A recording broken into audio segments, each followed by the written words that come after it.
हरिः ओम् श्री सद्गुरु परमात्मने नमः। ॐ श्रीकृष्ण परब्रह्मणे नमः। ॐ गुरुर्ब्रह्मा गुरुर्विष्णुः गुरुर्देवो महेश्वरः गुरुः साक्षात् परब्रह्म तस्मै श्रीगुरवे नमः। ॐ श्रीगुरुभ्यो नमः। यस्य प्रसादादहमेव सर्वं मय्येव सर्वं परिकल्पितं च इत्थं विजानामि सदात्मरूपं तस्याङ्घ्रिपद्मं प्रणतोऽस्मि नित्यम्। ब्रह्मानन्दं परमसुखदं केवलं ज्ञानमूर्तिं द्वन्द्वातीतं गगनसदृशं तत्त्वमस्यादिलक्ष्यम् एकं नित्यं विमलमचलं सर्वधी साक्षिभूतं भावातीतं त्रिगुणरहितं सद्गुरुं तं नमामि। నమో గురుదేవ. ఈరోజు మనం భగవద్గీత యందు 3వ అధ్యాయము కర్మయోగం.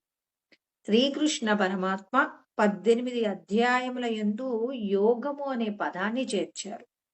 యోగము అంటే ఏమిటి? యోగము అనగా కలయిక. వేటి వేటి యొక్క కలయిక యోగం అవుతుంది అంటే, ఈ దేహమే నేను అనుకోవడం అజ్ఞానం. ఈ దేహబంధంలోంచి విడిపడాలి అంటే నువ్వెవరో నీకు తెలియాలి. ఈ దేహమునందు ఉన్నటువంటి పరమాత్మ చైతన్యమే నేను, సచ్చిదానంద స్వరూపమే నేను అనేటటువంటి జ్ఞానము కలిగిన తరువాత, ఆ జ్ఞానముతో కూడి నువ్వు చేసేటటువంటి కర్మ నిన్ను మోక్షము వైపు తీసుకెళ్తుంది. మోక్షము అంటే ఈ దేహ బంధములో నుంచి, అంటే ఇంకొక శరీరము నువ్వు పొందవలసిన అవసరం లేకుండా, మనం ఎక్కడి నుంచి వచ్చామో అక్కడికి వెళ్ళడానికి కావలసినటువంటి స్థితిని మనకు ప్రసాదించేదే యోగం అన్నమాట. అంటే మన లోపట ఉన్నటువంటి, అంటే మన శరీరం లోపట ఉన్నటువంటి మనల్ని మనం విడిపించుకోవడానికి భగవంతుడి యొక్క జ్ఞానము మనకి కావాలి. దీనికోసమని ఒక చిన్న ఉపమానం, అంటే ఒక ఫ్యాక్టరీ నడుస్తూ ఉందట. ఫ్యాక్టరీలో వేల మంది కార్మికులు పనిచేస్తూ ఉన్నారండి. ఆ ఫ్యాక్టరీ అనుకోకుండా ఒకానొక క్షణంలో ఆగిపోయిందట. ఇప్పుడు ఆయన గనక, అంటే ఇప్పుడు ఆ కంపెనీ గనక ఒక గంట ఆగిపోయిందంటే లక్షలలో నష్టం వస్తుందట. ఇప్పుడు వెంటనే ఏం చేశారు, అందరూ కూడా ఎందుకు ఈ ఫ్యాక్టరీ ఆగిపోయిందని ఎవరి మిషన్ వాళ్ళు సరిగా పనిచేస్తుందా లేదా అని చూశారట. కానీ ఏం జరిగిందో అర్థం కాలేదు, మిషన్లన్నీ ఆగిపోయాయి. ఇప్పుడు వెంటనే అక్కడ ఉన్నటువంటి మేనేజర్ గారు దగ్గరలో ఉన్న ఇంజనీరింగ్ గారి దగ్గరికి వెళ్ళారట.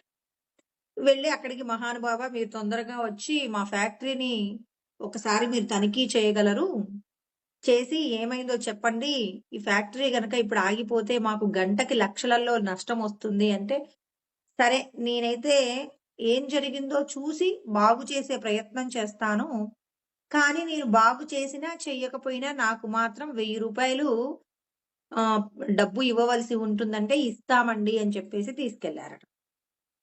తీసుకెళ్లిన తర్వాత అక్కడికి వెళ్ళి ఆయన మొత్తం ఫ్యాక్టరీని చూసి, ఈ ఒక్క చోట ఎక్కడో ఒక చిన్న ఇనప మేకు పైకొచ్చిందంట.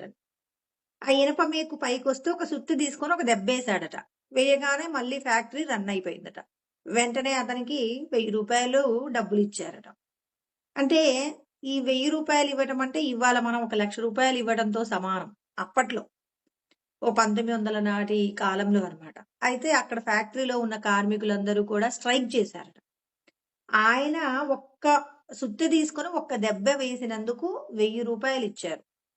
మా యొక్క నెల జీతం కూడా 1000 రూపాయలు లేదు, మేము రోజుకి ఎన్ని సుత్తెతో ఎన్ని దెబ్బలు కొడుతూ ఉంటాం, మాకెందుకు జీతం పెంచరు, ఆయన ఒక్క దెబ్బ వేసినందుకే అన్ని రూపాయలు ఇస్తారా అని చెప్పేసి కార్మికులు స్ట్రైక్ చేస్తే, వాళ్ళ ఓనర్ గారు చెప్పారట, నాయనా ఆయన సుత్తితో ఒక దెబ్బ వేసినందుకు కాదు మేము 1000 రూపాయలు ఇచ్చింది, ఆయన ఫ్యాక్టరీలో ఏం జరిగిందో తెలుసుకుని, అంటే ఎక్కడ ఫ్యాక్టరీ నడవకుండా ఉండడానికి కావలసిన ఇబ్బంది ఉందో ఆ ఇబ్బందిని సరిచేయగలిగిన తెలివి, జ్ఞానం ఉన్నందుకు నేను అతనికి 1000 రూపాయలిచ్చాను. మీ అందరికి ఆ జ్ఞానం లేకపోవడం వల్లే కదా మీరు ఎవరు కనిపెట్టలేనిది ఆ వ్యక్తి వచ్చి కనిపెట్టాడు అంటే, అతని దగ్గర, మీ దగ్గర ఉన్నటువంటి వ్యత్యాసం ఏంటి? అతని దగ్గర ఉన్నదేంటి? మీ దగ్గర లేనిదేంటి? అతని దగ్గర ఉన్నది జ్ఞానము. ఎక్కడ రిపేర్ ఉందో కనుక్కోగలిగాడు. అందుకోసం అతని తెలివికి ఇచ్చారు. అందుకే కృష్ణ పరమాత్మ ఏమంటారంటే, ఎవరైతే నిరంతరం తేషాం సతతయుక్తానాం భజతాం ప్రీతిపూర్వకం దదామి బుద్ధియోగం తం యేన మాముపయాంతి తే అన్నారు. అంటే కృష్ణ పరమాత్మ ఎవరైతే నా యందు పరమ భక్తితో ఉంటారు. అంటే భగవంతుడంటే భక్తితో ఉండడం అంటే ఏదో పూజలు చేయడం, కొబ్బరికాయలు కొట్టడం వీటితో పాటుగా ఏం చేయాలి? భగవంతుడు చెప్పినటువంటి జ్ఞానముతో కూడిన కర్మ కూడా చెయ్యాలి. ఏం జ్ఞానము? నిష్కామ కర్మ చెయ్యమంటారు. ఏ పని చేసినా ఫలితాన్ని కోరకుండా, ఫలితాన్ని ఈశ్వరుడికి సమర్పణ చేస్తూ, లోకోపకార నిమిత్తంగా మీరు కర్మ చెయ్యటం నేర్చుకోవాలి అని కృష్ణ పరమాత్మ మన అందరికీ కూడా జ్ఞాన ప్రబోధం చేస్తున్నాడు. నీ లోపట ఉన్నటువంటి పరబ్రహ్మము నీకు దొరకాలి అంటే ముందు నీకేముండాలి? భగవంతుడంటే భక్తి ఉండాలి. భగవంతుడంటే భక్తి ఉన్నప్పుడు నువ్వేం చేయాలి? యజ్ఞము, దానము, తపస్సు లాంటి కార్యాలు ఖచ్చితంగా చేయాలి. ఇలాంటి కార్యాలు చేస్తూ ఫలితాన్ని కోరకుండా ఎప్పుడు 10 మంది యొక్క మేలు కోరుకునే మనసు నీకుంటే నేనేం చేస్తానో తెలుసా? దదామి బుద్ధి యోగం. తెలివితేటలు నీకిస్తాను. అంటే పరమాత్మ డైరెక్ట్ గా మీకు దొరుకుతానని చెప్పట్లా. ఎవరి దగ్గరైతే తెలివితేటలు ఎక్కువగా ఉంటాయో ఇక్కడ చూడండి ఫ్యాక్టరీలో అతనికున్న తెలివి ఏం చేశాడు? ఒక్క 10 నిమిషాలు ఫ్యాక్టరీలో తిరిగితే 1000 రూపాయలు సంపాదించాడు. ఆ తెలివితేటలు లేనందువల్ల 30 రోజులు కష్టపడినా 1000 రూపాయలు సంపాదించటం లేదు. అంటే లోకంలో ఎవరైనా గొప్పగా ఉన్నారు అంటే వాళ్ళకున్న తెలివితేటలలో ఉన్నటువంటి గొప్పతనమే కదండి. పరమాత్మ ఏమంటున్నారు? మీరు సమాజంలో గొప్పగా ఉండడానికి కావలసిన తెలివితేటలు ఇస్తానంటున్నాడు. అంటే మనందరికీ పరమాత్మ ఏమిస్తానంటున్నారు? ముందు మిమ్మల్ని మీరు నిరూపించుకోగలిగేలాగా తెలివితేటలు ఇస్తానంటున్నారు. పరమాత్మ ఒక్కసారి మిమ్మల్ని దేహబంధంలో నుంచి విడిపిస్తానంటున్నారా? ఏ పని చేస్తే 10 మందికి ఉపయోగం అవుతుంది, ఏ పని వలన అత్యధికమైన ఫలితం వస్తుంది, ఆ ఫలితాన్ని పొందడానికి ఏ విధంగా మనం ఒక కర్మను ఎంచుకోవలసి వస్తుంది, దీనికి సంబంధించి నువ్వు కావలసినటువంటి జ్ఞానాన్ని పొందడానికి కావలసిన తెలివితేటలు మీకు ప్రసాదిస్తానంటున్నారు. అంటే ఎవరికి తెలివితేటలు ఎక్కువగా ఉంటాయో వాళ్ళు సమాజంలో గొప్పగా దిద్దబడతారు అని పరమాత్మ చెప్పారు. అందుకే పరమాత్మ ఏం చేశారు? ప్రతి అధ్యాయమునందు కూడా యోగము అన్నారు. అంటే మీరందరూ కూడా ఏం చేయాలి? భగవంతుడి నుంచి అధికమైనటువంటి తెలివితేటలు కలిగేలాగా ఆ పరమాత్మ నుంచి మనం ఏం చేయాలి? ఆ జ్ఞానాన్ని తీసుకోవడానికి భగవంతుడు చెప్పిన ప్రతి విషయాన్ని కూడా ఏం చేయాలి? చాలా జాగ్రత్తగా తెలుసుకుంటూ ఆచరణలో పెట్టే ప్రయత్నం చెయ్యాలి. యోగము అంటే జ్ఞానం అండి. కర్మలో జ్ఞానం ఉన్నప్పుడు మాత్రమే నీవు బంధము నుండి విడిపడతావు. ఏ బంధము నుండి? దేహ బంధముల నుండి నువ్వు విడిపడతావని పరమాత్మ మనందరికీ జ్ఞాన ఉపదేశం చేస్తున్నారు. నీ లోపట ఉన్నటువంటి పరబ్రహ్మము నీకు దొరకాలి అంటే కృష్ణ పరమాత్మ ఏమంటున్నారు? జ్ఞానము లేకుండా చేసిన కర్మ నిన్ను బంధంలో పడవేస్తుంది. జ్ఞానముతో కూడి చేసిన కర్మ నిన్ను ముక్తి మార్గం వైపు తీసుకువెళ్తుందని కృష్ణ పరమాత్మ మన అందరికీ కూడా మరి గొప్పదైనటువంటి జ్ఞానాన్ని అందిస్తూ ఉన్నారు. ఇవాళ కృష్ణ పరమాత్మ చెప్పేటటువంటి జ్ఞానాన్ని మనం తెలుసుకుంటున్నామంటే మనమందరము కూడా పరమాత్మకు దగ్గరగా ఉన్నాం. భక్తోసిమే సకాచేతి రహస్యం హేతదుత్తమం అన్నారు. నా భక్తులైనటువంటి వారికి మాత్రమే నేను చెప్పే జ్ఞానం అందుతుంది. నా భక్తులు కానటువంటి వారు భగవంతుడు చెప్పిన మాటలు వినలేరు అని పరమాత్మ మనం భగవద్గీతలో ఉన్న విషయాలు తెలుసుకుంటున్నామంటే పరమాత్మకు మనం నచ్చి ఉన్నాము కాబట్టి పరమాత్మ చెప్పినటువంటి విషయాలను మనం ఏం చేస్తున్నాం? వింటూ ఉన్నామండి. ఇవాళ మనం తెలుసుకొని మన వంతుగా మన చేతనైనంతగా మనం భగవంతుడు చెప్పిన మార్గంలో ప్రయాణం చేయడానికి ఈశ్వరుడి యొక్క అనుగ్రహం ఎవరి మీద ఉంది అంటే భగవద్గీత యందు పరమాత్మ చెప్పిన మాటలు వింటున్నాము, విన్న వాటిని ఆచరిస్తున్నాము అంటే భగవంతుడి యొక్క కృప మన మీద ప్రసరిస్తుంది అనటంలో ఏమాత్రం సందేహం లేదనమాట.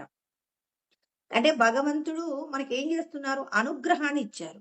ఇప్పుడు ఈ అనుగ్రహాన్ని మనం ఏం చేయాలి అంటే మన ప్రవర్తనలో మార్పు కలిగేలాగా మనం ప్రయత్నం చేయాల్సి ఉంటుంది. తెలుసుకున్నటువంటి జ్ఞానాన్ని విజ్ఞానంగా మార్చుకోవాలి. అందుకే భగవంతుడు నిన్న మనకి ఏం చెప్పారు అంటే ప్రకృతే క్రియమాణాని గుణైః కర్మాణి సర్వశః అహంకార విమూఢాత్మా కర్తాహమితి మన్యతే. అంటే జ్ఞానం లేనివాడు ఏం చేస్తున్నాడు? ఏ పని చేసినా నేను చేశాను అనుకుంటున్నాడు కానీ నా చేత ఈశ్వరుడు చేయిస్తున్నారనే సత్యం తెలుసుకోనంత కాలం ఇతడు అజ్ఞానంలోనే బతుకుతాడు. నేను చెయ్యటం లేదు, నా చేత ఈశ్వరుడు చేయిస్తున్నారు. అందుకే ఇక్కడ ప్రతి ఒక్కరూ తెలుసుకోవాలి. నీవెవరు అంటే ఈ దేహములో ఉన్నటువంటి స్వస్వరూపమైనటువంటి ఆత్మయే అని తెలుసుకోండి. ఈ దేహమునందు మనము తాదాత్మ్యత తగ్గించుకుంటూ దైవ సంబంధమైన కార్యాలయందు గనక మన యొక్క దృష్టిని పెట్టగలిగితే పరమాత్మ ఏం చేస్తానంటున్నారు? మనందరినీ కూడా బంధములో నుంచి విడిపిస్తానంటున్నారు. అలా కాకుండా ఈ త్రిగుణాల మాయ చేత మనం చేసినటువంటి కర్మలన్నీ కూడా నేను చేస్తున్నాను అనుకుంటాడు అహంకారి. ఈ అహంకారం నుంచి మనం బయటపడే ప్రయత్నం చెయ్యమంటారు కృష్ణ పరమాత్మ. అందుకే సత్ దర్శనంలో రమణ మహర్షి చెప్పినటువంటి మాట ఏంటంటే అహంకారాన్ని గనక మనం అనగదొక్కగలిగితే ఈ జగత్తు నుంచి మనం బయటపడగలము అన్నారు. అంటే అహంకారానికి మూలాలు ఎక్కడున్నాయి అంటే మన మనస్సులోనే ఉన్నాయండి. అందుకే మనం రాత్రి నిద్రపోయామనుకోండి, నిద్రపోయినప్పుడు మనకి ఈ దేహానికి సంబంధించిన ఏ విషయాలు గుర్తుండవు. అంటే ఈ జగత్తులో మనల్ని సంతోషపెట్టే వాళ్ళ ముచ్చట్లు గుర్తులేదు, మనల్ని కష్టపెట్టే వాళ్ళ యొక్క విషయాలు కూడా గుర్తులేవు. సుషుప్తిలో హాయిగా నిద్రపోయాము. నిద్రపోయినప్పుడు మనకు ఏ విధమైనటువంటి ఆలోచనలు లేవండి. ఏ విధమైనటువంటి ఆలోచనలు లేకుండా హాయిగా మనం ఏం చేస్తూ ఉన్నాం? చక్కగా నిద్రపోయి పొద్దున్నే ఏమంటున్నాం? హాయిగా నిద్రపోయాను అంటున్నాం. అందుకే మరి జగత్తు ఎప్పుడు లేస్తుందండి అంటే మన మనసు ఎప్పుడు మేల్కొంటుందో, అంటే మనం నిద్రలో నుంచి ఎప్పుడు మేల్కొంటామో ఆ మేల్కొన్నటువంటి మరుక్షణంలోనే ఏమవుతుంది అని అంటే మనమందరం అంటే మన యొక్క జగత్తు కూడా మేల్కొంటుంది. అందుకే ది సహోదేతి ది అస్తమేతి లోకస్తతో ది ప్రవీభాష్య ఏష అన్నారు. అంటే ఇక్కడ రమణ మహర్షి ఏం చెప్తున్నారంటే ది అంటే మనస్సు అండి. మీ మనస్సు ఎప్పుడు మేల్కొంటుందో అప్పుడే జగత్తు మేల్కొంటుంది. మీరు లేవగానే ఇప్పుడు నేను లేసానండి, నేను లేవగానే ఇప్పుడు నేనేం ఆలోచిస్తాను? ఇవాళ నేను ఎక్కడికి వెళ్ళాలి, ఏం పనులు చేయాలి, ఇవాళ మరి శుభకార్యాలున్నాయా, అశుభకార్యాలున్నాయా, ఇలా జగత్తుకు సంబంధించిన అన్ని విషయాలు మాట్లాడుతున్నాంగా. అంటే కుటుంబం దగ్గర నుంచి ప్రారంభిస్తే మనం చేసే ప్రతి కార్యం అంతా కూడా జగత్తుకు సంబంధించిందే కదా. ఇప్పుడు పాలు కావాలి, నీళ్లు కావాలి, తర్వాత రకరకాల వస్తువులు కావాలి. వీటన్నింటినీ మనం జగత్తు నుంచి తీసుకుంటున్నాం కదా. అంటే నువ్వు మేల్కొంటేనే ఈ జగత్తు మేల్కొంటుంది. మళ్ళీ నువ్వు రాత్రి సమయానికి నిద్రపోతున్నావు అంటే నీ మనసు పడుకుంటుందండి. ఈ మనసు పడుకునేటప్పుడు ఈ జగత్తులో ఉన్న విషయాలతో నీకు తాదాత్మ్యత ఉండదు. అంటే ఈ జగత్తు కూడా పడుకుంటుంది. అంటే నువ్వు నిద్రపోయావని ఈ జగత్తులో జరిగే విషయాలు ఏమైనా ఆగిపోతాయా? ఏమీ ఆగిపోవు. కానీ నీకు ఏ విధమైనటువంటి స్పృహ అనేది ఈ విషయాల మీద ఉండదు. అందుకే ఇక్కడ ఏమంటున్నారు? నీ మనస్సు మేల్కొంటే జగత్తు మేల్కొంటుంది. నీ మనస్సు నిద్రపోతూ ఉంటే తర్వాత జగత్తు కూడా అస్తమిస్తుంది. ఇప్పుడు నీ మనసు ప్రకాశిస్తే జగత్తు కూడా ప్రకాశిస్తుంది అని చెప్పేసి చెప్తున్నారు.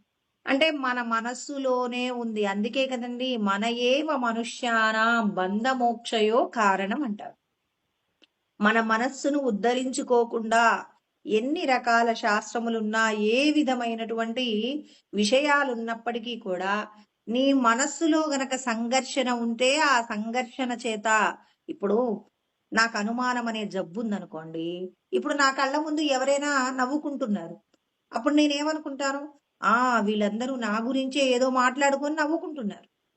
అదే నీకు అనుమానం ఏమీ లేదు. ఎవరైనా నీ గురించి మాట్లాడుతూ నువ్వు విన్నా, నువ్వు పట్టించుకోకుండానే వెళ్ళిపోతావు. ఎందుకు? అంటే ఇప్పుడు మనకు మన మనస్సులో ఉన్నటువంటి కల్మషాలే లోకాన్నంతా కూడా అలాగే చూస్తున్నాం.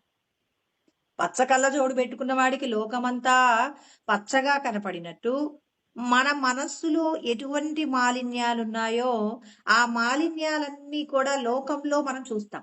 ఇప్పుడు మనం గమనిస్తామండి. ఒక వ్యక్తి దొంగతనం చేస్తాడు. ఆ దొంగతనం చేసేటటువంటి వ్యక్తి ఎప్పుడు ఎలా ప్రవర్తిస్తుంటాడు? ఎవరిని చూసినా దొంగనే అనుకుంటాడు. ఎందుకనుకుంటాడు? అతని యొక్క ప్రవృత్తి ఏమై ఉందో అదే లోకమంతా ఉంది అనుకుంటాడు. ఇప్పుడు అందుకే ధర్మరాజుకి, దుర్యోధనుడికి ఇద్దరికీ కూడా కృష్ణ పరమాత్మ చెప్పారట. ధర్మరాజుకి చెప్పాడట, "నువ్వు ఒక చెడ్డవాడిని తీసుకురా అయ్యా ఈ లోకంలో" అన్నారట. దుర్యోధనుడికి చెప్పారట, "నువ్వు ఒక మంచి వ్యక్తిని పట్టుకొని రా" అంటే, ధర్మరాజు అందరిలో మంచినే చూస్తాడు కాబట్టి ఒక్క చెడ్డ వ్యక్తి కూడా కనపడలేదట. దుర్యోధనుడు కూడా ఎప్పుడు దుష్టగుణాలతో ఉంటాడు కాబట్టి లోకంలో ఎవరిని చూసినా దుష్టత్వమే కనిపించిందట. ఒక్కరిలో కూడా మంచి కనపడలేదట. దుర్యోధనుడు చెడ్డవాడిని అందరినీ కూడా చెడ్డవాళ్ళుగా చూశాడు కాబట్టి మంచివాణ్ణి తేలేకపోయాడు. ధర్మరాజు చెడ్డవాణ్ణి తేలేకపోయారు. అంటే ఇక్కడ మనం దేనిని మార్చాలి? మన మనస్సును మార్చుకో.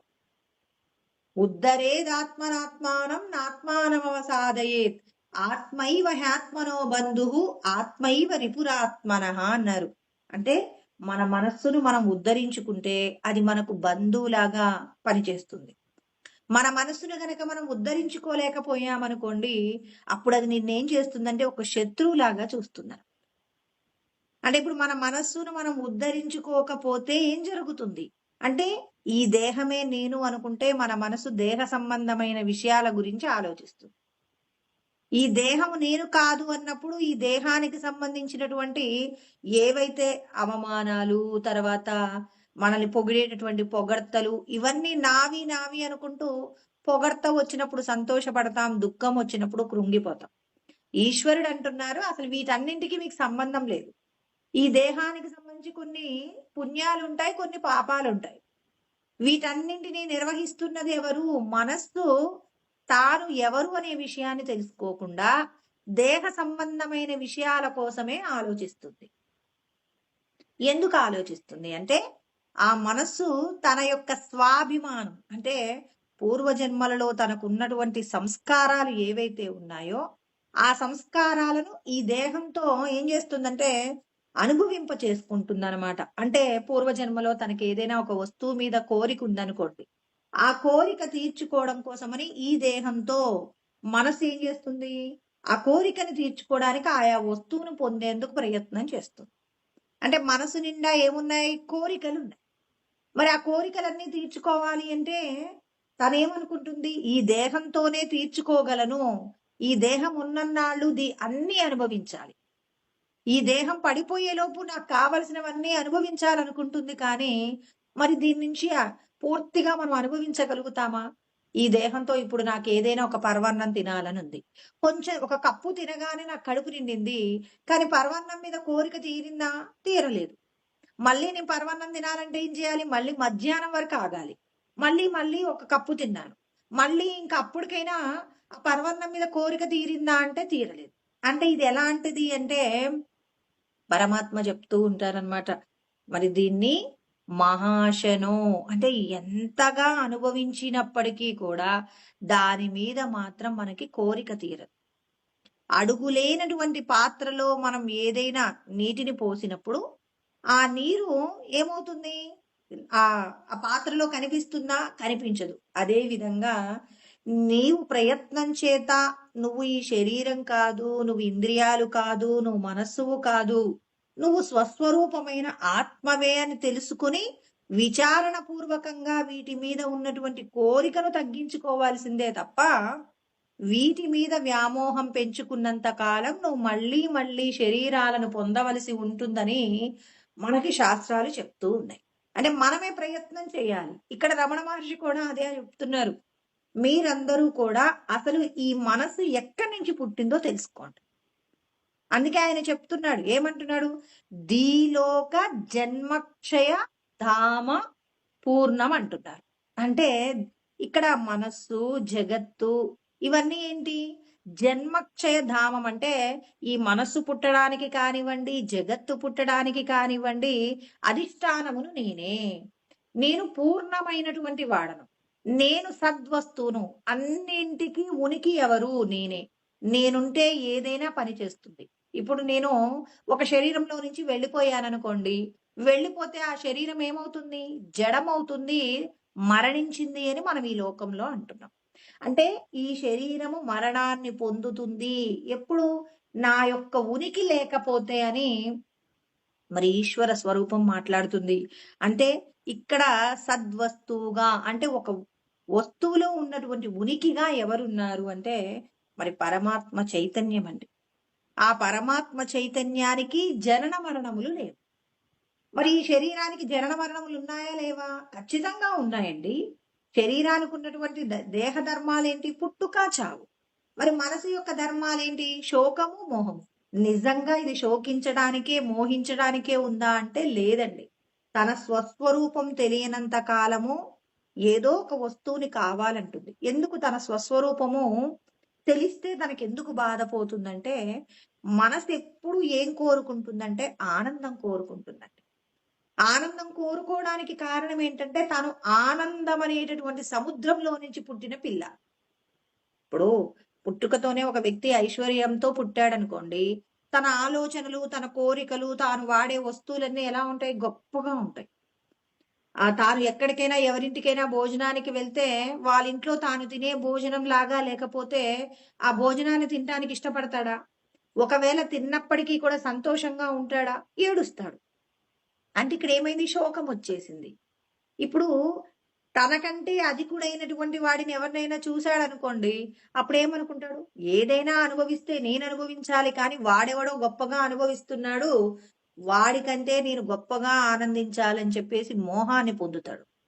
అదే విధంగా మన మనసు కూడా ఏం చేస్తుంది? ఆనందో బ్రహ్మేతి వ్యజానాత్. ఆనందం అనేటటువంటి సాగరంలో నుంచే పుట్టింది కాబట్టి మన మనస్సు, మరి మన మనసు ఎప్పుడూ ఆనందం కోసమే పరిగెడుతుంది. ఏది ఇచ్చినా ఇందులో ఆనందం లేదంటుందని. కొద్దిగా అనుభవిస్తుంది, దీంట్లో ఆనందం లేదంటుంది. తనకి రకరకాలైన పండ్లు కావాలంటుంది. ఇప్పుడు ఈ నాలుక ద్వారా అన్ని రకాల పండ్లు తింటుంది. ఏ పండునైనా పూర్ణంగా తింటుందా? ఒక అరటి పండు తింటుంది. ఎలా ఉంది అంటే, అరటి పండు బానే ఉంది, జామకాయ ఇవ్వండి నాకు అంటుంది. జామకాయ తింటుంది, ఇంకో పండు కావాలంటుంది. ఇలా అన్నింటినీ అనుభవించి ఆనందం పొందాలనుకుంటుంది. కానీ ఎక్కువగా తిన్నదనుకోండి ఏమవుతుంది? దుఃఖం వస్తుంది. ఈ శరీరానికి అనుభవించగలిగిన కెపాసిటీ ఉండదు. కానీ మనసుకు మాత్రం, అందుకే అంటారండి, ఒక 80-90 సంవత్సరాల వయసున్న వ్యక్తిని వాళ్ళ మనవళ్ళు, మనవరాళ్ళు ఆట పట్టిస్తారు. తాత పెళ్లి చేసుకుంటావా అంటే, ఇప్పుడు ఎవరిస్తారు నాకు పిల్లని అంటారు. అంటే ఏంటి ఇక్కడ?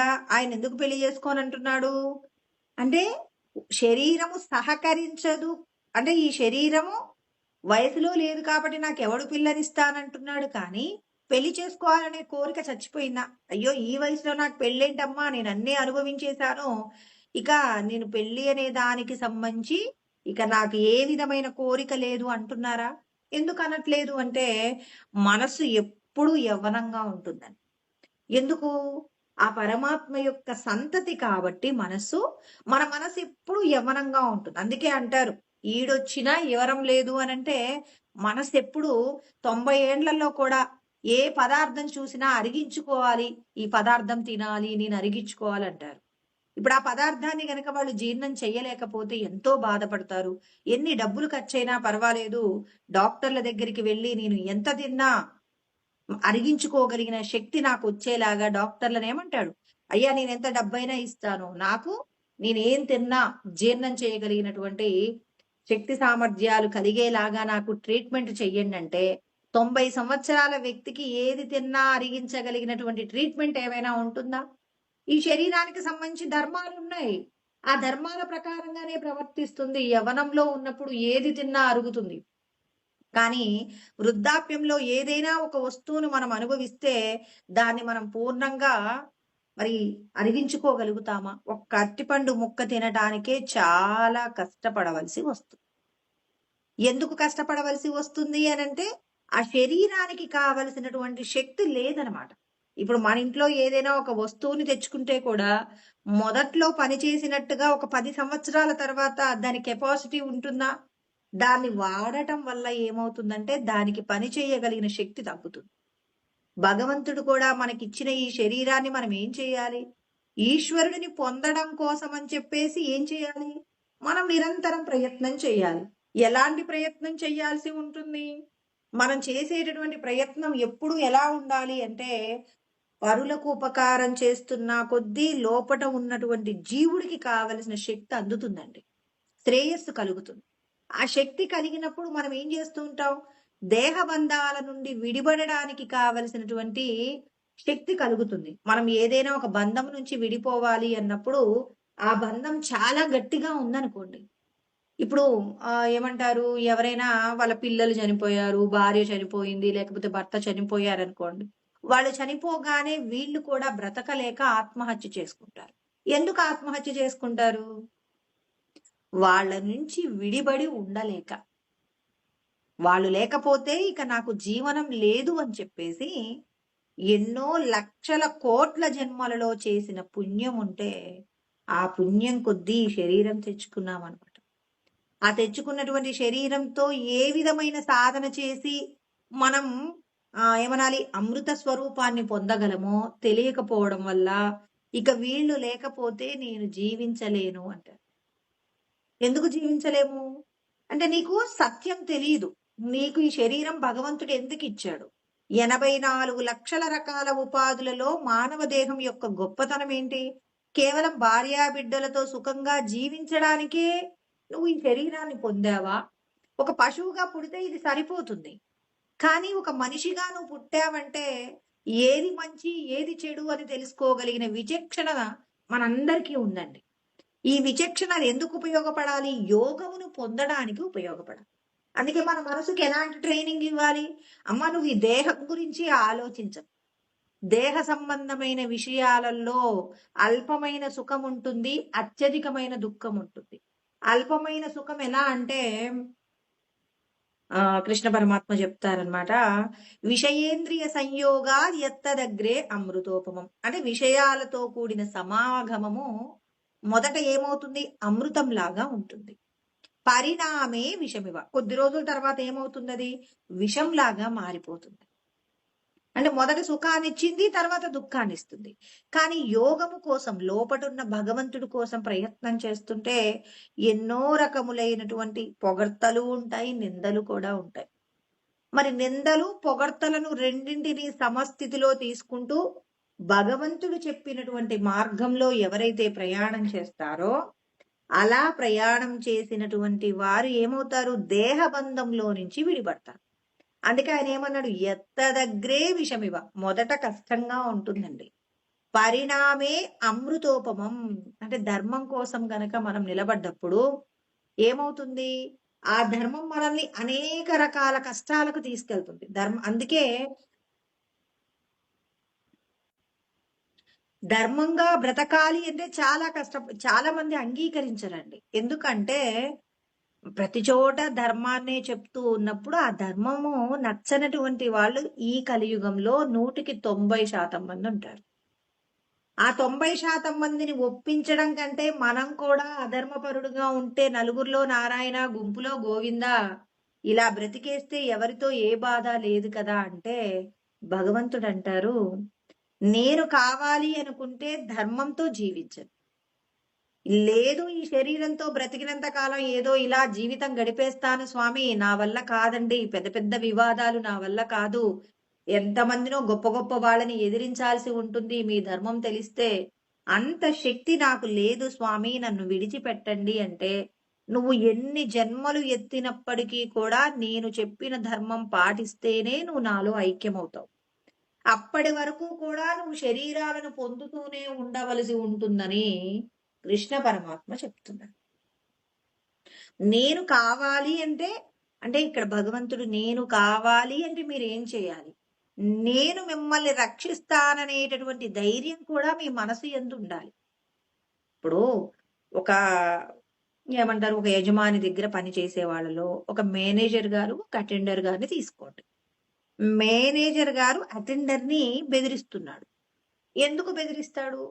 నేను గనక నీ గురించి బాస్ కి ఏదైనా ఒక మాట చెప్తే నీ ఉద్యోగాన్ని తీసేస్తాడు. కాబట్టి నేను చెప్పిన పని నువ్వు ఖచ్చితంగా చెయ్యాలంటాడు. ఆ అటెండర్ అంటున్నాడు, నువ్వు చెప్పినందుకు ఎందుకు చెయ్యాలి? నాకు జీతం ఇచ్చేది బాస్ కదా అంటే, నీకు జీతం ఇచ్చేది బాసే అయినా నీ చేత పని చేయించగలిగిన అధికారాలు నాకు ఇచ్చారు కాబట్టి నేను చెప్పింది నువ్వు చెయ్యాలి అంటాడు. ఇప్పుడు ఆ మేనేజర్ గారికి ఏంటండి ధైర్యం? బాస్ దగ్గర నుంచి ఇతనికి పూర్తిగా అధికారాలు ఉన్నాయి. అందుకే అటెండర్ ని ఏం చేస్తున్నాడు? బెదిరిస్తున్నాడు. అటెండర్ కూడా ఎందుకు భయపడతాడు? మేనేజర్ గారు మరి బాస్ కి ఎలా ఉంటాడు? చాలా దగ్గరగా ఉంటాడు కాబట్టి నా ఉద్యోగాన్ని తీయించగలడు అని చెప్పేసి భయపడతాడు. అంటే ఇక్కడ మేనేజర్ కున్న ధైర్యం బాస్ మీద తనకేంటి, నేనేం చేసినా నన్ను ఉద్యోగంలో నుంచి తీసేయడనేటటువంటి ధైర్యం ఉందండి. అదే ఇప్పుడు మేనేజర్ గారు తప్పు చేస్తుంటే అటెండర్ గారు ఎదిరించారనుకోండి, ఎదిరిస్తే ఆయనకు జరిగేదేంటి? పెద్ద ప్రమాదమే జరుగుతుంది, ఉద్యోగంలో నుంచి బయటపడతారు. ఏదో ఒక తర్వాత కొద్ది రోజుల తర్వాత బాస్ కి తెలుస్తుంది మేనేజర్ గారే కరెక్ట్ గా లేక అటెండర్ ని ఉద్యోగంలోంచి తీసేశారన్నప్పుడు ఖచ్చితంగా ఆ బాస్ ఏం చేస్తాడు? ఆ మేనేజర్ మీద కూడా చర్య తీసుకుంటాడు. కానీ టైం పడుతుంది కదా. అతను నిజాయితీగా, అటెండర్ నిజాయితీగా ఉన్నప్పుడు ఉద్యోగం పోగొట్టుకుంటాడు. అంటే అప్పటికప్పుడు అతను కష్టపడ్డాడా లేదా? అదే భగవంతుడు చెప్తున్నాడు అనమాట. భగవంతుడి మీద నమ్మకం ఉంటే, ఇక్కడ అటెండర్ కూడా మా బాస్ ఎప్పటికైనా నిజం తెలుసుకుంటాడు, నన్ను ఖచ్చితంగా మళ్ళీ ఉద్యోగంలోకి పిలుస్తాడు, మా బాసు చిన్నవాళ్ళు పెద్దవాళ్ళు అనేటటువంటి తారతమ్యాలుండవు, అందరి పట్ల కూడా సమస్థితిలో ఉంటాడు అనే ధైర్యం ఉన్నప్పుడు మేనేజర్ తప్పు చేస్తే ఎదిరిస్తాడు. ఎందుకు ఈ స్టోరీ అంటే, మనం కూడా ఎవరినైనా ఎదిరించవలసి వస్తే అతడు పై అధికారైనా పర్వాలేదు, ధర్మాన్ని అతిక్రమించినప్పుడు ఖచ్చితంగా మనం ఏం చేయవలసి ఉంటుందంటే ఎదిరించాలి. ఎదిరించాడు, ఇక్కడ అటెండర్ ఎదిరించాడంటే అతనికి ఎవరి దగ్గర నుంచి, అంటే ఎవరి గురించినటువంటి నమ్మకం ఉంది? మేనేజర్ గురించినటువంటి జ్ఞానము ఉంది, మరి వాళ్ళ యొక్క సంస్థ అధిపతి మీద కూడా నమ్మకం ఉంది. అంటే ఇక్కడ మనం కూడా పరమాత్మ మీద గనక నమ్మకం పెట్టి, నేను ఇవాళ ధర్మంగా లేని వాళ్ళని వ్యతిరేకిస్తున్నాను, అధర్మంగా ఉన్న వాళ్ళని ఎదిరించడంలో ఎన్నో రకాలైనటువంటి అవమానాలు కానివ్వండి, ఇబ్బందులు కానీ, మరి సమాజం నుంచి మనకి మరి ఎన్నో రకాలైనటువంటి సమస్యలు కూడా తలెత్తుతాయి. ఇవన్నీ కూడా తాత్కాలికమే. నన్ను రక్షించేటటువంటి వారు పరమాత్మ ఉన్నారు, పరమాత్మ శాస్త్రమునందు చెప్పిందే ధర్మం అని చెప్పేసి ఎవరైతే పరమాత్మ మీద పూర్ణమైన విశ్వాసం ఉంటుందో వాళ్ళు ఎవరినైనా, ఎంతటి వారినైనా ఎదిరించగలుగుతారు. వచ్చేటటువంటి అవమానముల యందు సమస్థితిలో ఉండే ప్రయత్నం చేస్తారు. అందుకే భగవంతుడు ఏం చెప్పారు 16వ అధ్యాయంలో మొదటి శ్లోకంలో? అభయం, నేను రక్షిస్తాననేటటువంటి ఆలోచన మీద ఎవరికైతే నమ్మకం ఉంటుందో, అంటే భగవంతుడు నన్ను రక్షిస్తాడని భగవంతుడి మీద నమ్మకం ఉన్నప్పుడు, ఇక్కడ ఎంత డబ్బున్న వారైనా, ఎంత అధికారం ఉన్నవారైనా, ఎంత దమ్మముతో కూడి ఉన్న వారినైనా ఎదిరించడానికి వాళ్ళ దగ్గరున్న ఆయుధం పరమాత్మ చెప్పినటువంటి సత్యాన్నే నేను పాటిస్తున్నాను తప్ప అసత్యంతో కూడినటువంటి దాన్ని నేను ప్రవర్తించట్లేదని భగవంతుడి మీద నమ్మకం ఉంటే ఎదిరించగలుగుతాం. భగవంతుడి మీద నమ్మకం లేనప్పుడు మనం ఏం చేస్తామంటే ఎవరికో తల వంచి మనం బ్రతికినంత కాలం అలా బ్రతుకుతాం. కానీ ఈ శరీరం ఎందుకు పుట్టింది? ఈ శరీరంతో నువ్వు తెలుసుకోవలసిన ధర్మం ఏంటి? నీ లోపట ఉన్నటువంటి, అంటే ఈ శరీరం లోపట ఉన్న సత్య ఆత్మను మనమందరము కూడా ఏం చేసుకోవాలి? మనం దర్శనం చేసుకోవాలి. దర్శనం చేసుకోపోతే మానవ జన్మ వృధా అవుతుందండి. అందుకే ఇక్కడ రమణ మహర్షి చెప్తున్నారు, మీరందరూ కూడా దేహ సంబంధమైన విషయాలన్నీ మీ మనసు ఆలోచించినంత వరకే ఉంటుంది. మీ మనసులో గనక జగత్తుకు సంబంధించి అయ్యో వీళ్ళు నన్ను కష్టపెడతారని, వీళ్ళు నన్ను సంతోషపెడతారని జగత్తు మీద ఆధారపడకండి. ఈ మనస్సుకు సృష్టికర్త, జగత్తుకు సృష్టికర్త అయినటువంటి పరబ్రహ్మము మీద మీరేం చేస్తారు? నమ్మకం ఉంచండి. మరి ఇక్కడ ఈ లోకంలో ఉన్నటువంటి పరబ్రహ్మమే శాశ్వతం కాబట్టి సద్వస్తు జన్మ క్షయ శూన్యమేకం అంటారు. అంటే అన్ని రూపాలలో 84 లక్షల రూపాలలో ఉన్నటువంటి పరబ్రహ్మ చైతన్యం ఒకే ఒక్క ఏకరూపంలో ఉంది. ఆ ఏకరూపంలో ఉన్నటువంటి పరమాత్మ శక్తికి జననము మరణము రెండూ లేవండి. జనన మరణములు లేకుండా సృష్టి అంతటికీ కూడా అధిష్టానంగా ఉన్నది ఎవరు అంటే ఆ పరబ్రహ్మ స్వరూపమే ఉన్నారు కాబట్టి ఆ పరబ్రహ్మమునే నమ్మండి. తాత్కాలికంగా వచ్చేటటువంటి సుఖ దుఃఖాలన్నీ ఈ జగత్తులో నుంచే పుట్టాయి. ఈ జగత్తులో ఇన్ని విషయాలు ఉన్నాయంటే నీ మనస్సు ఆ జగత్తు గురించి ఆలోచిస్తుంది.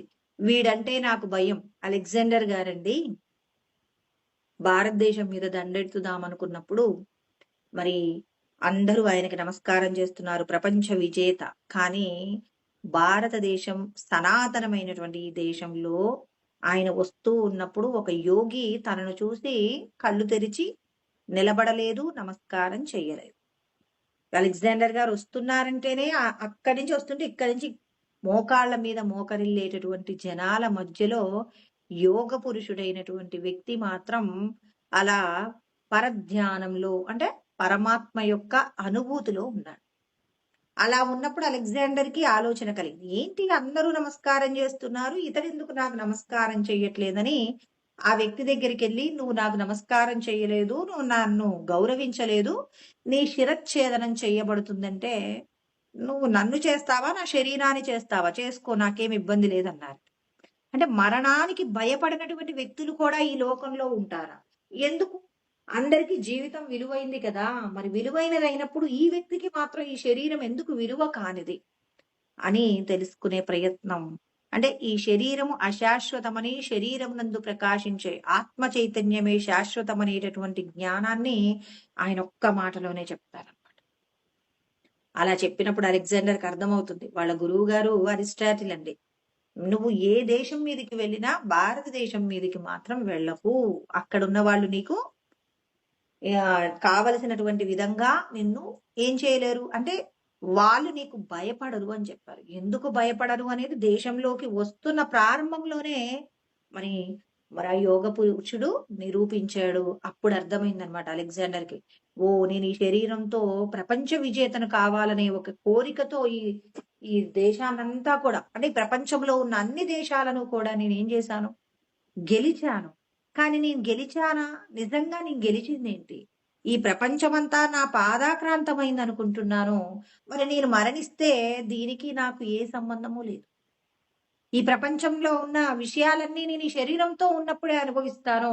ఈ శరీరం తర్వాత నా పరిస్థితి ఏంటి? నేను ఎక్కడికి వెళ్తాను? నా ప్రయాణం ఎక్కడికి వెళ్తుంది?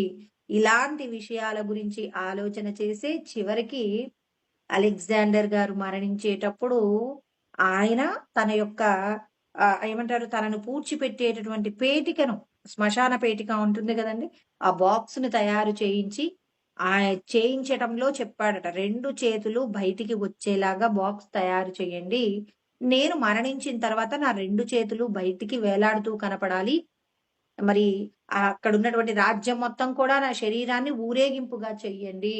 అలా చేసినప్పుడు ప్రపంచ విజేత అయిన అలెగ్జాండర్ గారు ఏమీ తీసుకెళ్ళట్లేదు. తీసుకువెళ్లాల్సిన వస్తువు ఏదో ఒకటి ఉంది ఈ లోకంలో, ఆ వస్తువుని తీసుకువెళ్ళడానికి ప్రతి ఒక్కరూ ప్రయత్నం చెయ్యాలి అనే సందేశం ఇచ్చేలాగా ఆయన ప్లాన్ చేశాడట. అంటే ఈ శరీరంతో మనం పొందేటటువంటి సుఖములు, దుఃఖములు ఇవన్నీ పర్మనెంట్ కాదు. ఇవాళ మనం ఎవరితో అయితే సంతోషంగా ఉన్నామో మనం కొద్ది రోజుల తర్వాత దుఃఖాన్ని పొందొచ్చు. ఇంతకు ముందు మనం ఎవరినైతే ద్వేషించామో ఇప్పుడు వాళ్ళతో సంతోషంగా గడపవచ్చు. అంటే భగవంతుడి యొక్క జగన్నాటకంలో అంటే మనం ఎవరెవరితో రుణపడి ఉన్నామో ఆ రుణానుబంధం ప్రకారంగా భగవంతుడి ఈ నాటకాన్ని నడిపిస్తూ ఉంటాడు. ఈ నాటకంలో మనమందరము కూడా పాములమే తప్ప మనం అంటే పావులమే తప్ప మనం వేరొకటి కాదు. అంటే ఒక సినిమాను తీసే డైరెక్టర్ గారు ఎంత అగ్ర హీరో అయినప్పటికీ ఒక పేదవాడి క్యారెక్టర్ వేయాలంటే వేసేస్తాడు. ఎందుకు వేస్తాడు? అయ్యో! ఏంటండి నాకు వేల కోట్ల రూపాయల ఆస్తులున్నాయి. నన్నేంటి భిక్షగాడిలాగా నటించమంటున్నారంటే, నీకొక పాత్ర కావాలి, నువ్వు గొప్పగా అందరి చేత కీర్తించబడాలి అంటే నేను చెప్పిన క్యారెక్టర్ చేయమంటే, అన్ని కోట్లున్న వ్యక్తి కూడా భిక్షగాడిలాగా చిరిగిపోయిన వస్త్రం వేసుకొని షూటింగ్‌లో అందరి ముందు తిరుగుతాడు గదండీ! ఎప్పుడూ సూటు, బూటేసుకున్నటువంటి ఆయన, ఆ సినిమా ఒక సంవత్సరం పాటు తీయవలసి వస్తే, సంవత్సరం పాటు పాత మాసికలు వేసినటువంటి బట్టలతో తిరుగుతాడా లేదా? ఏంటండి మరతనికి ఆ దారిద్ర్యం? అక్కడ సినిమా, దానికి గావాల్సినటువంటి కిరీటం, దానికి గావాల్సిన ప్రశంస. మరి పరమాత్మ కూడా అంటున్నారు, ఈ దేహానికి సంబంధించి మీకు కొద్ది రోజులు ఆనందం ఉంటుంది, దుఃఖం ఉంటుంది. ఇవన్నీ కూడా మీరేంటి, ఏది జరిగినా నా మంచికే అని చెప్పేసి అన్నింటినీ కూడా మీరు స్వీకరించగలిగితే, మీకు ముందు ముందు ఏముంటుంది సినిమా డైరెక్టర్ గారు చెప్పినట్టుగా ఒక భిక్షగాడి క్యారెక్టర్ వేస్తే మరందరి చేత కీర్తించబడ్డారు కదండీ! మనం 'భిక్షగాడి' సినిమా చూసాం గూడా. అంటే ఏంటిక్కడ? అక్కడ వాళ్ళు చెప్పినట్టుగా నటించినందుకు ఇక్కడ కీర్తి ప్రతిష్టలు. మనకు కూడా డైరెక్టర్ ఎవరంటే పరమాత్మయేనండి. మయైవైతే నిహతాః పూర్వమేవ నిమిత్త మాత్రం భవ సవ్యసాచిన్ అంటారు కృష్ణ పరమాత్మ 11వ అధ్యాయం 33వ శ్లోకంలో. అంటే ఆల్రెడీ నేను డిజైన్ చేశాను. డిజైన్ చేసిన దాంట్లో మీరు క్యారెక్టర్‌లు చూసుకోవడమే. ఆల్రెడీ ఏంటి పరమాత్మ ఇప్పుడు సినిమా డైరెక్టర్ సినిమా తీసేటప్పుడు మొత్తం స్క్రిప్ట్ రాసేసుకుంటాడు. ఆ స్క్రిప్ట్‌ని ఏం చేస్తాడు అక్కడ ఇంప్లిమెంట్ చేస్తాడు. అదే విధంగా పరమాత్మ ఆల్రెడీ ఏం చేశాడు? డిజైన్ చేసి పెట్టాడు. వాటిని ఏం చేస్తున్నాం మనం చూసుకుంటున్నాం. అలా చూసుకున్నప్పుడు అయ్యో! నాకు అవమానం జరిగిందని ఏడుస్తున్నాం. ఒకసారి సంతోషం కలిగినప్పుడు అబ్బా! ఇంతమంది చేత నేను గౌరవించబడతానని ఎప్పుడూ అనుకోలేదు అని సంతోషపడుతున్నాం. అంటే ఇవన్నీ భగవంతుడు ఏం చేశారు? Already released pictures. కానీ మనం చూసుకోవడంలోనే సుఖాన్ని పొందుతున్నాం, దుఃఖాన్ని పొందుతున్నాం. పరమాత్మ ఏమంటారు? వీటన్నింటి చేత మీ మనస్సుని వ్యామోహింప చెయ్యకండి. వీటి చేత శోకమోహములు పొందకండి. వీటన్నింటిని సృష్టించిన సృష్టికర్తను నేను. నాకు జనన మరణములు లేవు. నేను పూర్ణమైనటువంటి సద్వస్తువును. ఈ జగత్తుకు, ఈ లోకానికి అంతటికీ కూడా నేనే శాసనకర్తను కాబట్టి కృష్ణ పరమాత్మ మనందరికీ కూడా తెలియజేస్తూ ఉన్నారు. ఏమంటున్నారు? మీరందరూ ఈ పని నేను చేస్తున్నానని చెప్పేసి మీరందరూ కూడా మరి అహంకారంతో ప్రవర్తించకండి. మీరందరూ ఎవరు? ఈశ్వర స్వరూపమైనటువంటి భగవంతుడి యొక్క అంశలు. మరి భగవంతుడి అంశలుగా ఇవాళ మీరందరూ గౌరవించబడుతున్నారా అంటే, దేహానికి సంబంధించిన విషయాలతో గొప్ప కులంలో పుట్టానని గర్విస్తున్నాం. తక్కువ కులంలో పుట్టామని బాధపడుతున్నాం. సంపదలు లేవని ఏడుస్తున్నాం. సంపదలు ఉన్నాయని వేరొకడికి లేవని వాడిని చూసి అహంకరిస్తూ ఉన్నాం. మరి ఇన్ని విషయాల నుండి మనం బయటపడాలి అంటే కృష్ణ పరమాత్మ మనందరికీ చెప్తున్నారు, మీరందరూ కూడా తత్వం తెలిసినటువంటి వాళ్ళు కావాలనుకుంటున్నారా? గురువు గారు మనకి ఎలాంటి ఉపదేశం చేస్తారంటే, తత్వమసి, తత్ త్వం అసి. అంటే తత్ అంటే పరమాత్మ, త్వం అంటే నీవు. నువ్వు పరమాత్మ యొక్క స్వరూపమే నువ్వై ఉన్నావని మనకి సద్గురువు పరమాత్మయే సద్గురు స్వరూపంగా వచ్చి జ్ఞానబోధ చేస్తారు. అంటే నీకు భగవంతుడికి ఏం తేడా లేదు. భగవంతుడికున్న శక్తి సామర్థ్యాలు నీకు కూడా ఉన్నాయి. మరి నాకు కూడా ఉన్నాయి అంటే మరి నేనేం చేయాలి? ప్రయత్నం చేసి సంపాదించుకోవాలి.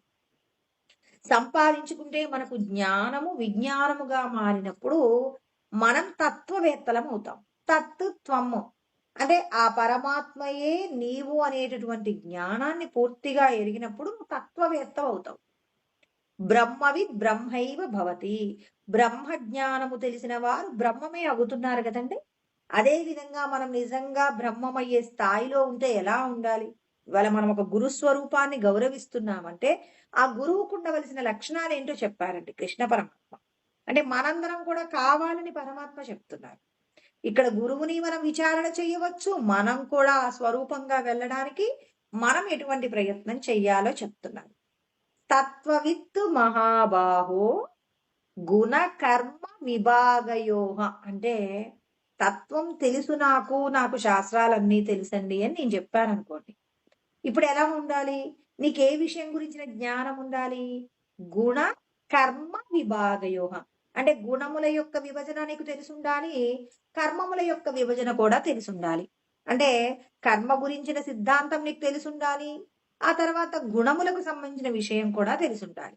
అందుకే మనమందరము కూడా త్రిగుణాల మాయ చేత బంధింపబడ్డాం. మనం ఎప్పుడూ చెప్పుకుంటాం. సత్వ రజస్తమో ఇది గుణాః ప్రకృతి సంభవాః నిబధ్నంతి మహాబాహో దేహే దేహినం అవ్యయం అన్నారు. అంటే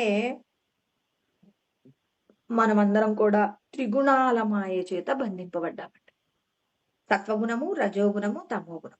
ప్రతిరోజు మనం చెప్పుకుంటున్నాం. అంటే మనం ఒక పని చేసేటప్పుడు ఏ గుణంతో ప్రవర్తిస్తున్నాం?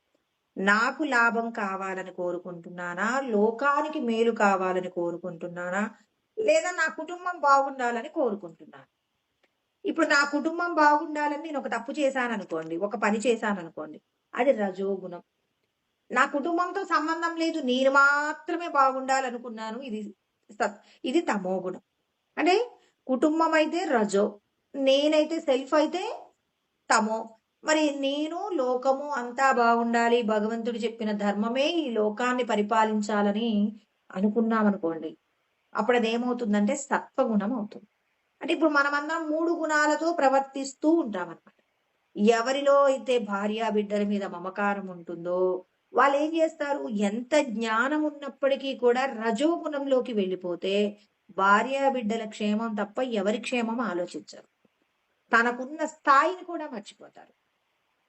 అదే సత్వగుణం ఉంది, అయ్యో నేను పరమాత్మను చేరుకోవాలి, పరమాత్మ చెప్పినట్టుగా జీవించినప్పుడు పరమాత్మయే నా కుటుంబానికి ఏది కావాలన్నా ఇస్తారనేటటువంటి నమ్మకం ఉంటే లోకక్షేమం కోసమే ప్రయత్నం చేస్తారు. అందుకే పరమాత్మ ఏమంటారంటే, మరి ఎందుకో జ్ఞానం తెలిసినప్పటికీ కూడా చాలా మంది తప్పు చేస్తారు. ఇప్పుడు మనందరికీ తెలిసిన కథయేనండి. ఏంటి ఆ కథ అంటే, ఒక ఇల్లు కాలిపోతూ ఉంది. చెప్పిన కథయేలే గాని మళ్ళొక్కసారి వింటే తప్పులేదు.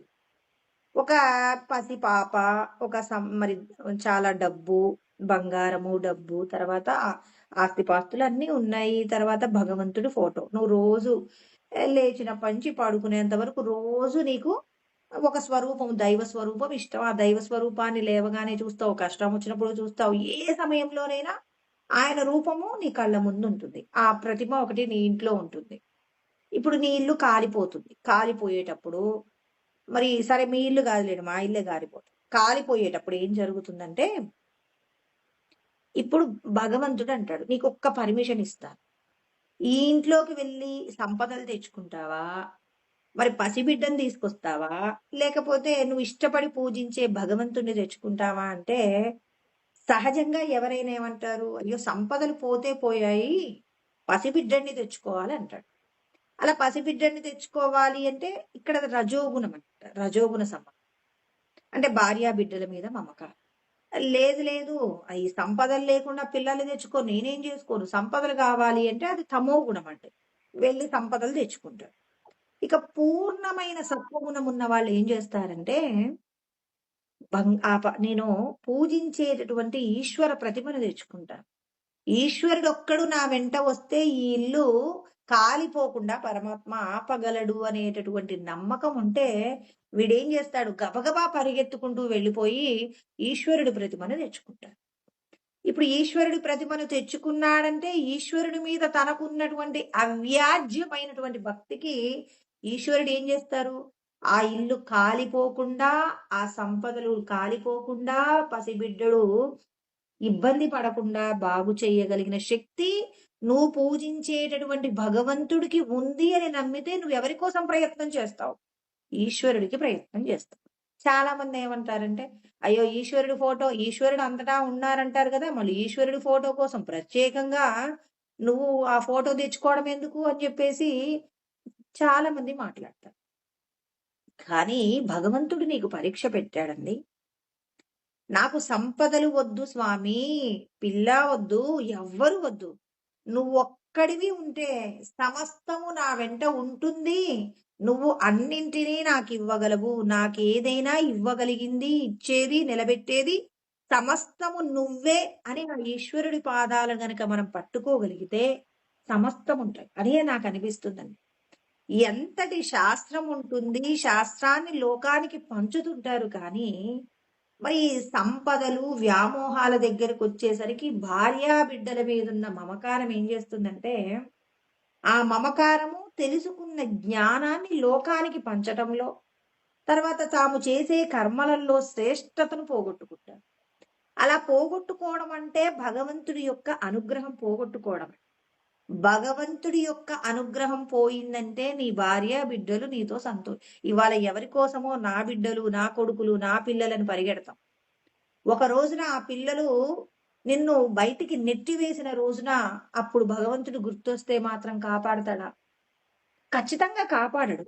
ధర్మం తెలియని వాడిని కాపాడతాడేమో కానీ, ధర్మం తెలిసినా భార్య బిడ్డల మీదున్న మమకారం చేత భగవంతుడు చెప్పిన ధర్మాన్ని విడిచిపెడితే మాత్రం ఖచ్చితంగా పరమాత్మ ఏం చేస్తాడు అంటే దండన విధిస్తాడు. అందుకే పరమాత్మ చెప్తారు, ఆయన మీద నీకు నమ్మకం ఉందా? మనము చాలా చరిత్రలలో వింటామండి. ఏంటి? ఎవరో ఒకరు భిక్షాటనకొస్తే ఆ భిక్షాటనలో ఒక బ్రాహ్మణుడు ఇంటికొచ్చి నాకు భోజనం పెట్టంటాడు. ఎలాంటి భోజనం కావాలి అంటే నీ పిల్లవాడిని కట్ చేసి మాంసం వండి పెట్టు అంటే, మరి అతిథికి భోజనం పెట్టడానికి మించిన గొప్పదైన వస్తువు ఈ లోకంలో ఏదీ లేదనుకుంటే, మరి తన పిల్లవాడు గారాల పట్టి ఒక్కగానొక్క పిల్లవాడిని కూడా మరి ఆ పిల్లవాడిని చంపి ముక్కలు చేసి వండి పెట్టినటువంటి మనం గాథలు ఎన్నో చదువుతాం. ఎవరి మీద నమ్మకంతో ఇవన్నీ చేస్తారండి? ఈ దేహ బంధాలన్నీ గొప్పవే అనేటటువంటి భావన మరి మనందరికీ ఉంటుంది. ఎవరికి ఉంటుంది? ఈ దేహమే నేను అనేటటువంటి భావన అజ్ఞానంతో ఉన్నప్పుడు సాధ్యమవుతుంది.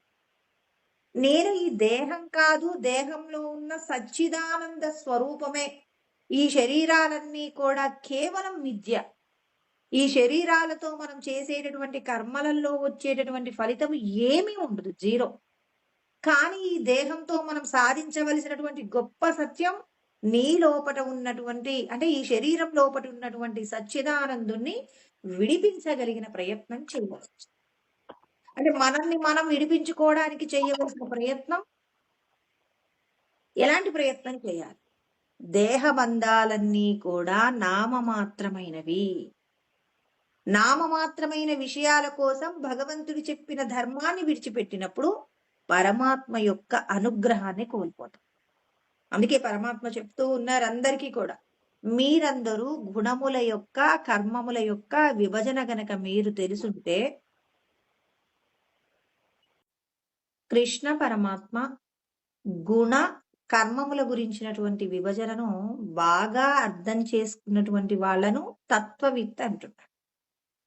తత్వమును తెలిసిన వాళ్ళు ఎలా ఉంటారు? చూడండి, పరమాత్మ రెండు విషయాల గురించి మాట్లాడుతున్నారు. విభజన గురించి తెలుసుకోవడం ఒక ఎత్తు, తర్వాత ఆ విభజనను ఆచరణలో పెట్టుకోవడం ఇది రెండవ ఎత్తు. అంటే జ్ఞానము తెలియడం మన అదృష్టం అండి. ఆ తెలిసినటువంటి జ్ఞానాన్ని విజ్ఞానంగా మలుచుకోవడం ఎవరైతే చేస్తారో వాళ్ళు పరమాత్మకు దగ్గరవుతారు. కృష్ణ పరమాత్మ రెండు విషయాలు చెప్తున్నారు. ఏమంటున్నారు? తత్వవిత్తు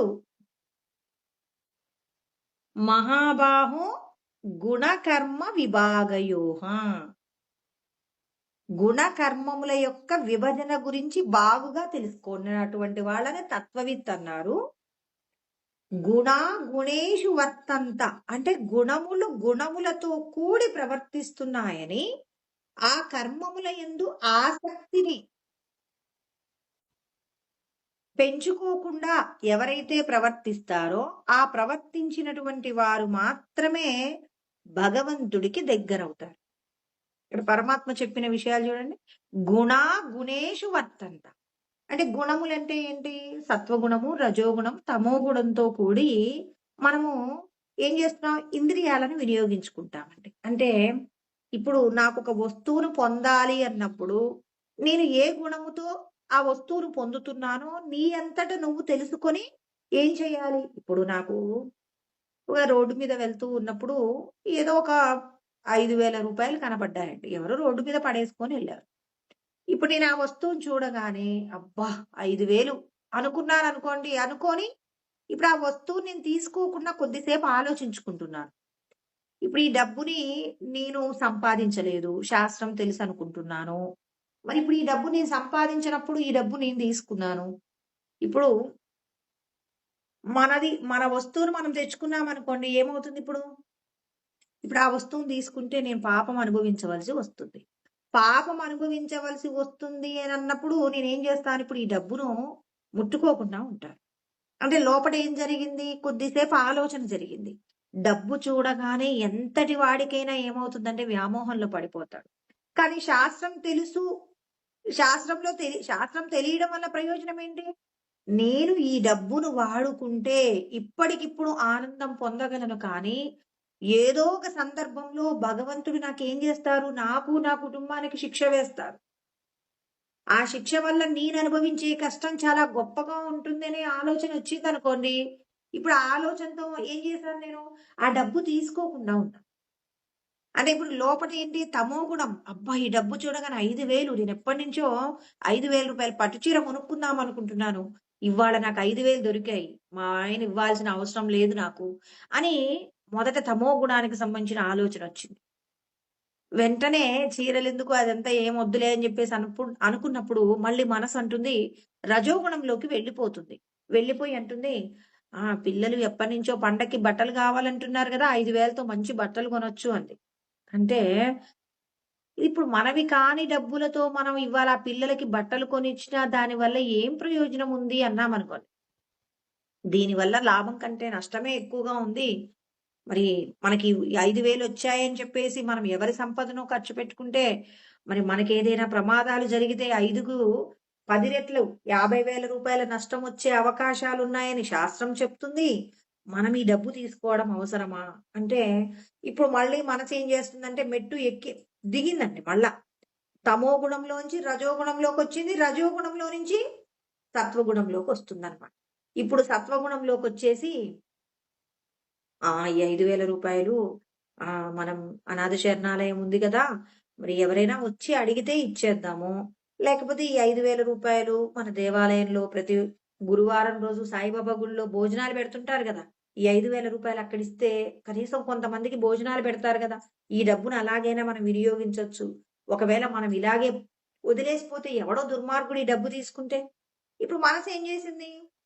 తన స్థాయిని తగ్గించుకుందంటే నీకున్న జ్ఞానాన్ని బట్టి మారిందా? జ్ఞానం లేకపోతే ఏం చేస్తాం? అటు ఇటు చూస్తాం. ముందైతే జేబులో పెట్టుకొని వెళ్ళిపోతారు. తర్వాత ఈ డబ్బులు ఏం చేద్దామని ఆలోచిస్తారు. కానీ డబ్బు ముట్టుకోవడానికి పూర్వమే ఇన్ని ఆలోచనలు. మనం ఆలోచన చేస్తున్నప్పుడే ఎవరో వచ్చి, "అయ్యా! ఇటుగా వెళ్తుంటే నా డబ్బులు జారిపోయాయంటే" "అయ్యో! సంతోషమండి. మీ డబ్బులేనా తీసుకోండి" అని ఇచ్చేస్తాం. ఎవ్వరూ రాలేదు. కాసేపు మనం చూసాం. ఎవరూ రాకపోయేసరికి వెళ్ళిపోయాం. ఆ రూ. 5,000తో దానం చేసి భగవంతుడా! ఆ పోగొట్టుకున్నటువంటి వ్యక్తికి రూ. 5,000కు సంబంధించి నేను చేసిన దానముతో ఎంతైతే పుణ్యం వస్తుందో ఆ వ్యక్తికి మీరు ఆ డబ్బు పోగొట్టుకున్న వ్యక్తి ఖాతాలో పుణ్యం వేసి అతడి కష్టాన్ని తీర్చండని అతని తరపున అతని డబ్బును మీరు ఖర్చు పెట్టి భగవంతుడి ఖాతాలో వేయగలిగినంత గొప్ప గుణం సత్వగుణం. ఇది కదండీ! గుణా గుణేషు వర్తంత ఇది మత్వా న సజ్జతే. చూడండి ఇక్కడ. ఆ డబ్బును తీసుకోవడంలో తన గుణాల యొక్క విభజనను చూసుకున్నాడు. నా డబ్బు కాదన్నాడు. నా కుటుంబానికి వాడితే అది నష్టమొస్తుంది. పరమాత్మ శిక్ష వేస్తాడన్నాడు. తర్వాత సత్వగుణంలోకి వెళ్ళిపోయాడు. వెళ్ళిపోయి ఆ డబ్బుతో దానం చేద్దామనుకున్నాడు. ఆ దానం ఫలితం కూడా తన ఖాతాలో వెయ్యమని అడగట్లేదు. నేను ఈ డబ్బును ఎవరి డబ్బుతో అయితే నేను ఈ పుణ్యకార్యం చేస్తున్నానో ఆ పుణ్య కార్యము ద్వారా వచ్చిన ఫలితం ఆ వ్యక్తికి ఇవ్వండి స్వామి. ఏ కష్టంలో ఉన్నాడో అతని యొక్క కష్టాన్ని తీర్చేలాగా ఈ పుణ్యం ఉపయోగపడాలని మీరు చేసిన కర్మ. ఏంటిక్కడ? భగవంతుడు చెప్పిన విధంగా ఉంది. గుణా గుణేషు వర్తంత ఇది మత్వా న సజ్జతే అన్నాడు. అంటే దాని యందు ఏమాత్రం ఆసక్తి లేదండి. అయ్యో! నేను కదా దానం చేశాను. స్వామి అందులో నాకేదో ఒక 10% పుణ్యం వెయ్యండి అని అడుగుతున్నాడా? అడగట్లేదు. కానీ తనిక్కడ కష్టపడుతున్నాడు. ఆ రూ. 5,000 గుడికి వెళ్లి ఇచ్చి, మీరు భగవంతుడికి ప్రార్థన చేసొచ్చారు స్వామి. అతడి పోగొట్టుకున్న వ్యక్తికి మేలు జరగాలి. అలా మేలు జరిగేలాగా మీరే అనుగ్రహం చెయ్యాలని చెప్పి, పరమాత్మను ఎవరో ఒక వ్యక్తి తరపున మీరేం జేశారు? ఆ వ్యక్తి తరపున మీరు భగవంతుడికి ఏం జేశారు? మరి భగవత్ కార్యం చేసి భగవంతుడికి మీరు ఏం చేశారు? కర్మ సమర్పణ కూడా చేశారు. పరమాత్మ మనందరికీ ఇదే చెప్తున్నారు. మీరందరూ కూడా కర్మను ఇలా చేయవలసి ఉంటుంది కానీ ఏదో చేశామంటే చేశామని కాదు. ఇలా ప్రతి విషయంలో కూడా అండి. అందుకే ఏ పని చేసినా గుణా గుణేషు వర్తంత. అంటే గుణములు అంటే త్రిగుణాల మాయతో కూడి మన ఇంద్రియాలు ప్రవర్తించే తీరుకు గుణేషు అంటే శబ్ద, స్పర్శ, రూప, రస, గంధాదులకు సంబంధించిన విషయాలండి.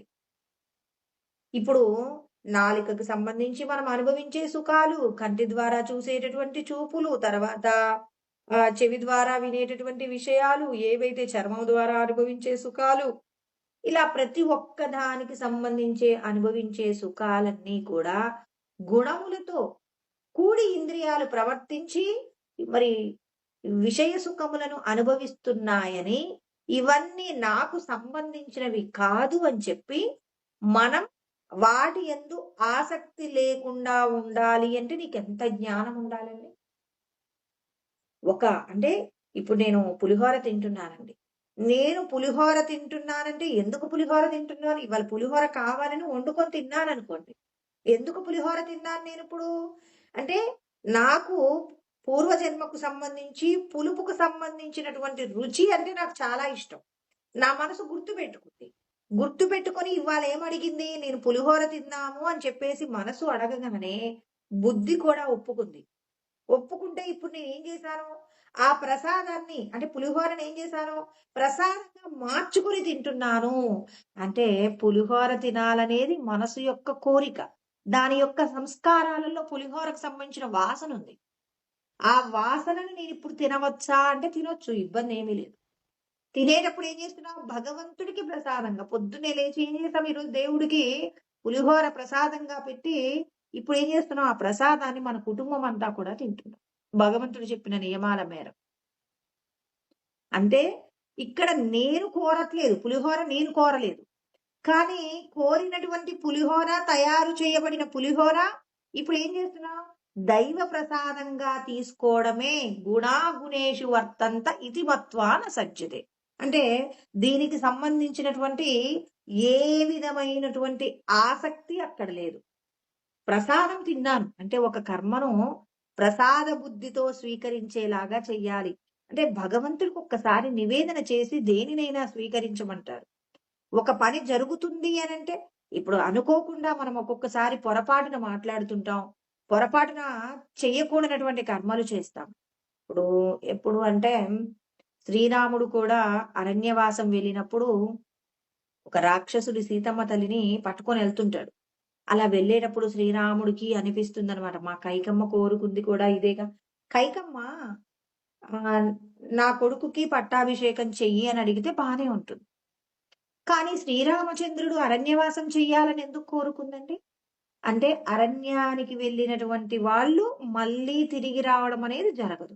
అంటే అక్కడ ఉన్నటువంటి రాక్షసులు, వన్యప్రాణులు ఏదో క్రూర మృగాలు ఏవో ఏం చేస్తాయి? ఇక శ్రీరామచంద్రుడిని చంపేస్తాయి. శ్రీరామచంద్రుడు ఎప్పటికీ కూడా రాజ్యానికి రాడు అనే నమ్మకంతో 2 వరాలు కోరుకుంటుంది. అప్పుడు దశరథుడు ఏమంటాడు? మరి అమ్మా నీకు కావాల్సింది నీ కొడుకుని పట్టాభిషక్తుని చేయడమే కదా! అతనికి పట్టాభిషేకం చేద్దాం భరతుడికి. కానీ శ్రీరామచంద్రుడు ఎందుకు అడవులలోకి వెళ్ళాలి? అతను ఎందుకు అరణ్యవాసం చేయాలి? పసిబాలుడు వాడికి ఎందుకు ఇంత కష్టము అంటే, లేదు. ఖచ్చితంగా మీరు నాకు 2 వరాలు ఇస్తానన్నారు. ఇది మీరు చేసి తీరవలసిందే అని అడుగుతుంది. ఇప్పుడు అరణ్యంలోకి వెళ్ళిపోయాక శ్రీరామచంద్రుడికి ఎప్పుడైతే సీతమ్మ తల్లిని ఆ రాక్షసుడు తీసుకువెళ్ళే ప్రయత్నం చేసి తీసుకెళ్తుంటాడనమాట. తీసుకెళ్లేటప్పుడు శ్రీరామచంద్రుడికి గుర్తొస్తుందనమాట. మా కైకమ్మ కోరుకున్నది జరుగుతుంది. సీతమ్మ తల్లిని గనక ఈ రాక్షసుడు చంపేస్తే సీత లేకుండా నేను బ్రతకను. సీతయే నా ప్రాణం కాబట్టి సీత మరణించిన మరుక్షణమే నేను మరణిస్తాను. నేను మరణించాను అంటే మా కైకమ్మ కోరుకున్నది జరుగుతుంది అని మరిక్కడ అంతటి జ్ఞానం తెలిసినటువంటి శ్రీరామచంద్రుడు కూడా అక్కడ జరుగుతున్నటువంటి పరిస్థితికి ఏమన్నాడు? మా కైకమ్మ కోరుకున్నది జరుగుతుందని అన్నాడా లేదా? అంటున్నాడు అంటే అన్నాడు కానీ పరిస్థితిని ఏం చేసుకున్నాడు? చక్కబెట్టుకున్నాడు. అంటే ఆ క్షణంలో మన మనసు ఏం చేసింది? గుర్తు చేసిందనమాట. పాత విషయాలు, సంస్కారాలు ఉంటాయి కదండీ! ఆ సంస్కారాలను గుర్తు చేసింది. ఆ! కైకమ్మ ఎందుకు పంపిస్తుంది నిన్ను అడవికి? ఎందుకు అంటే నువ్వు ఇక అరణ్యవాసం వెళ్ళిపోతే నువ్వు తిరిగి రావు అని చెప్పేసి కైకమ్మ కోరుకుంటుంది. కొడుకు మాత్రమే గొప్పగా జీవించాలని కోరుకుంటుంది. ఈ ఆలోచన ఒకటి ఏమైంది? మనసులో ఆల్రెడీ ఏమైందంటే ఒక ఫిక్స్ అయింది. అడవిలోకి వెళ్తున్నాం. ఎవరైనా అంటారు కదండీ లోకంలో, పట్టాభిషిక్తుడిని ఇప్పుడు శ్రీరామచంద్రుడికి పట్టాభిషేకం చెయ్యకుంటే భరతుడికి చెయ్యండి. ఎందుకు ఈ పిల్లవాడిని అరణ్యవాసానికి పంపించటం? అంటే పక్కనే ఇంకొకడుండి ఏమంటాడు? అరణ్యవాసానికెళ్తే మళ్ళీ ఎవడైనా మళ్ళీ బతికొస్తాడారా? అందుకే కైకమ్మ ఇలాంటి కోరిక కోరింది అనగానే, ఈ వా ఈ విషయాలన్నీ కూడా ఏమయ్యాయి? మనము ఈ శబ్దములు చెవుల ద్వారా మనం ఆ విషయాలు వినుంటాం గదండీ! విన్నప్పుడు మనసేం జేసుకుంది? స్టోర్ చేసుకుంది. వాటి పట్ల ఆసక్తి ఉన్నా లేకపోయినా దుఃఖంతో వెళ్ళాడా శ్రీరామచంద్రుడు అంటే తండ్రి మాటను నిలబెట్టే ప్రయత్నంగా వెళ్ళిపోతున్నాడు. కానీ, ఈ చెవి ద్వారా విన్న విషయాలన్నీ ఇప్పుడు మనం కూడా రోడ్డు మీద వెళ్ళిపోతుంటామండి. రోడ్డు మీద వెళ్ళిపోతూ ఉంటే ఎవరెవరో ఏదేదో మాట్లాడుకుంటున్నప్పుడు ఆ విషయాలు మనకు తెలియకుండానే మనకి మనసులో కొన్ని ఫిక్స్ అవుతాయి. ఒక్కొక్కసారి మనం అనుకుంటాం అసలు నేను ఈ విషయాల గురించి ఎప్పుడు ఆలోచన చేయలేదు. ఏంటి ఇలాంటి విషయాలు కదులుతున్నాయంటే మనం అటుగా వెళ్తున్నప్పుడు ఇప్పుడు మనం రోడ్డు మీద నడుచుకుంటూ వెళ్ళేటప్పుడు, ఒక మురికి కాలువ ముందు నుంచి వెళ్ళిపోతున్నామనుకోండి. ఆ మురికి వాసనకు సంబంధించిన వాసన మనకి ఆ ముక్కు పుటాలకు తగులుతుందా లేదా? ఒక పూల షాపు నుంచి వెళ్ళిపోతున్నాం. ఇప్పుడు మనకి మల్లె పూల వాసనకు సంబంధించిన వాసన కావాలనుకోకపోయినా, ఆ వాసనకు సంబంధించిన కొంత ఆహ్, ఏదైతే ఆ సుగంధము మన ముక్కుని తాకుతుందా లేదా? అంటే తాకింది. అంటే ఇప్పుడు ఈ విషయాలను మనసు ఏం చేసుకుంది? గుర్తుపెట్టుకుంది. ఈసారి అటుగా వెళ్ళేటప్పుడు ఆ! ఇక్కడ మురికి కాలువ ఉంటుంది. ఇక్కడ దుర్గంధం వస్తుంది. జాగ్రత్తగా ఉండాలి. ఇక్కడ పూల షాప్ ఉంటుంది. చాలా గుమగుమగా సుగంధం వస్తుందని మనసేం జేసింది? మనమేం చెప్పలేదండి. చెప్పకపోయినా మనసు పట్టుకుందండి. ఇలా శ్రీరామచంద్రుడు ఆలోచన చెయ్యకపోయినా అక్కడ అందరూ వెళ్తూ ఉంటే, అక్కడున్న వాళ్ళందరూ కూడా శ్రీరామచంద్రుడు వెళ్ళిపోతూ ఉంటే, అందరూ దుఃఖాక్రాంతులైపోయి, కైకమ్మ ఇలా చేసింది, ఇలా చేసింది. ఇక శ్రీరామచంద్రుడు ఎప్పటికీ రాడా ఏంటి? మన కంటికి కనపడడా ఏంటి? ఆయనకింత పెద్ద శిక్ష ఏంటి? ధర్మప్రభువు అని చెప్పేసి, మరి ఆ జనులు అనుకున్నటువంటి మాటకు సంబంధించిన ఆ వాసనలన్నీ కూడా శ్రీరామచంద్రుడు మనసులో స్టోర్ అయిపోయి ఉన్నాయి కాబట్టి, సీతమ్మ తల్లికి ప్రమాదం జరిగిన మరుక్షణం శ్రీరామచంద్రుడి యొక్క మనస్సులో కదిలిన ఆలోచన.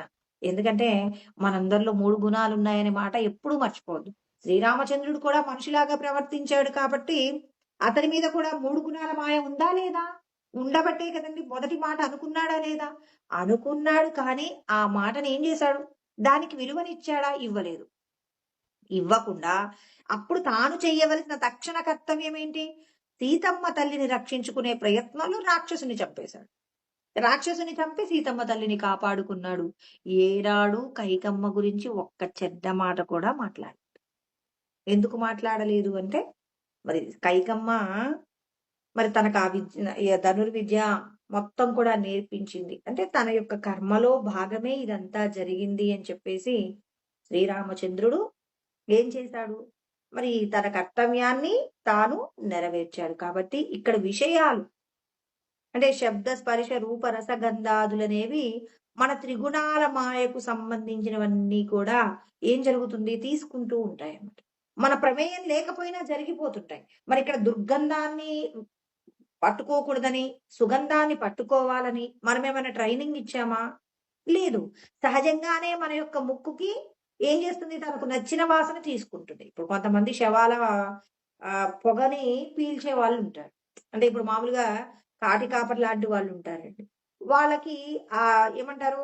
ఆ శ్మశానంలో వచ్చే వాసన వాళ్ళకేమైనా ఇబ్బంది కలుగుతుందా? కొత్తగా ఎవరైనా వెళ్లారనుకోండి, కొద్దిగా ఆ వాసన వీళ్ళకేమవుతుంది? కొద్దిగా ఇబ్బంది పెడుతుంది.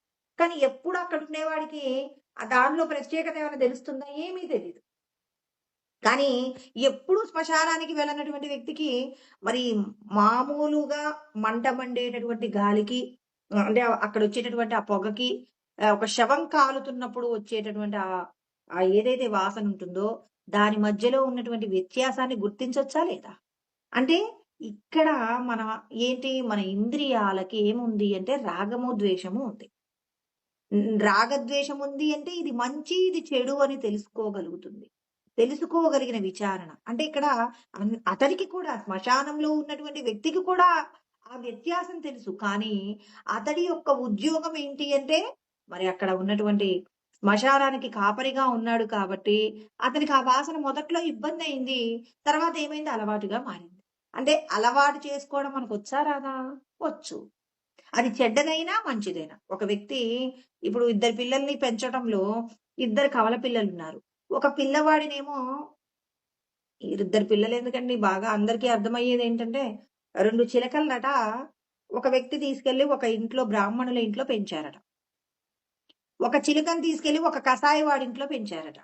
ఇప్పుడు ఆ 2 చిలకలకు కూడా మాటలొచ్చండి. బ్రాహ్మణుల ఇంట్లో ఉన్నటువంటి చిలక ఎవరింట్లోకి రాగానే మీరు చల్లగా ఉండాలని ఆశీర్వదిస్తుందంట.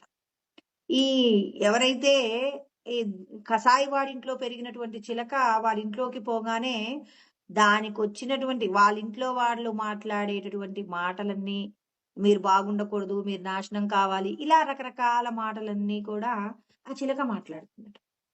మరి చూడండి, ఆ చిలక యొక్క పెంపకంలో వచ్చినటువంటి విషయాలు.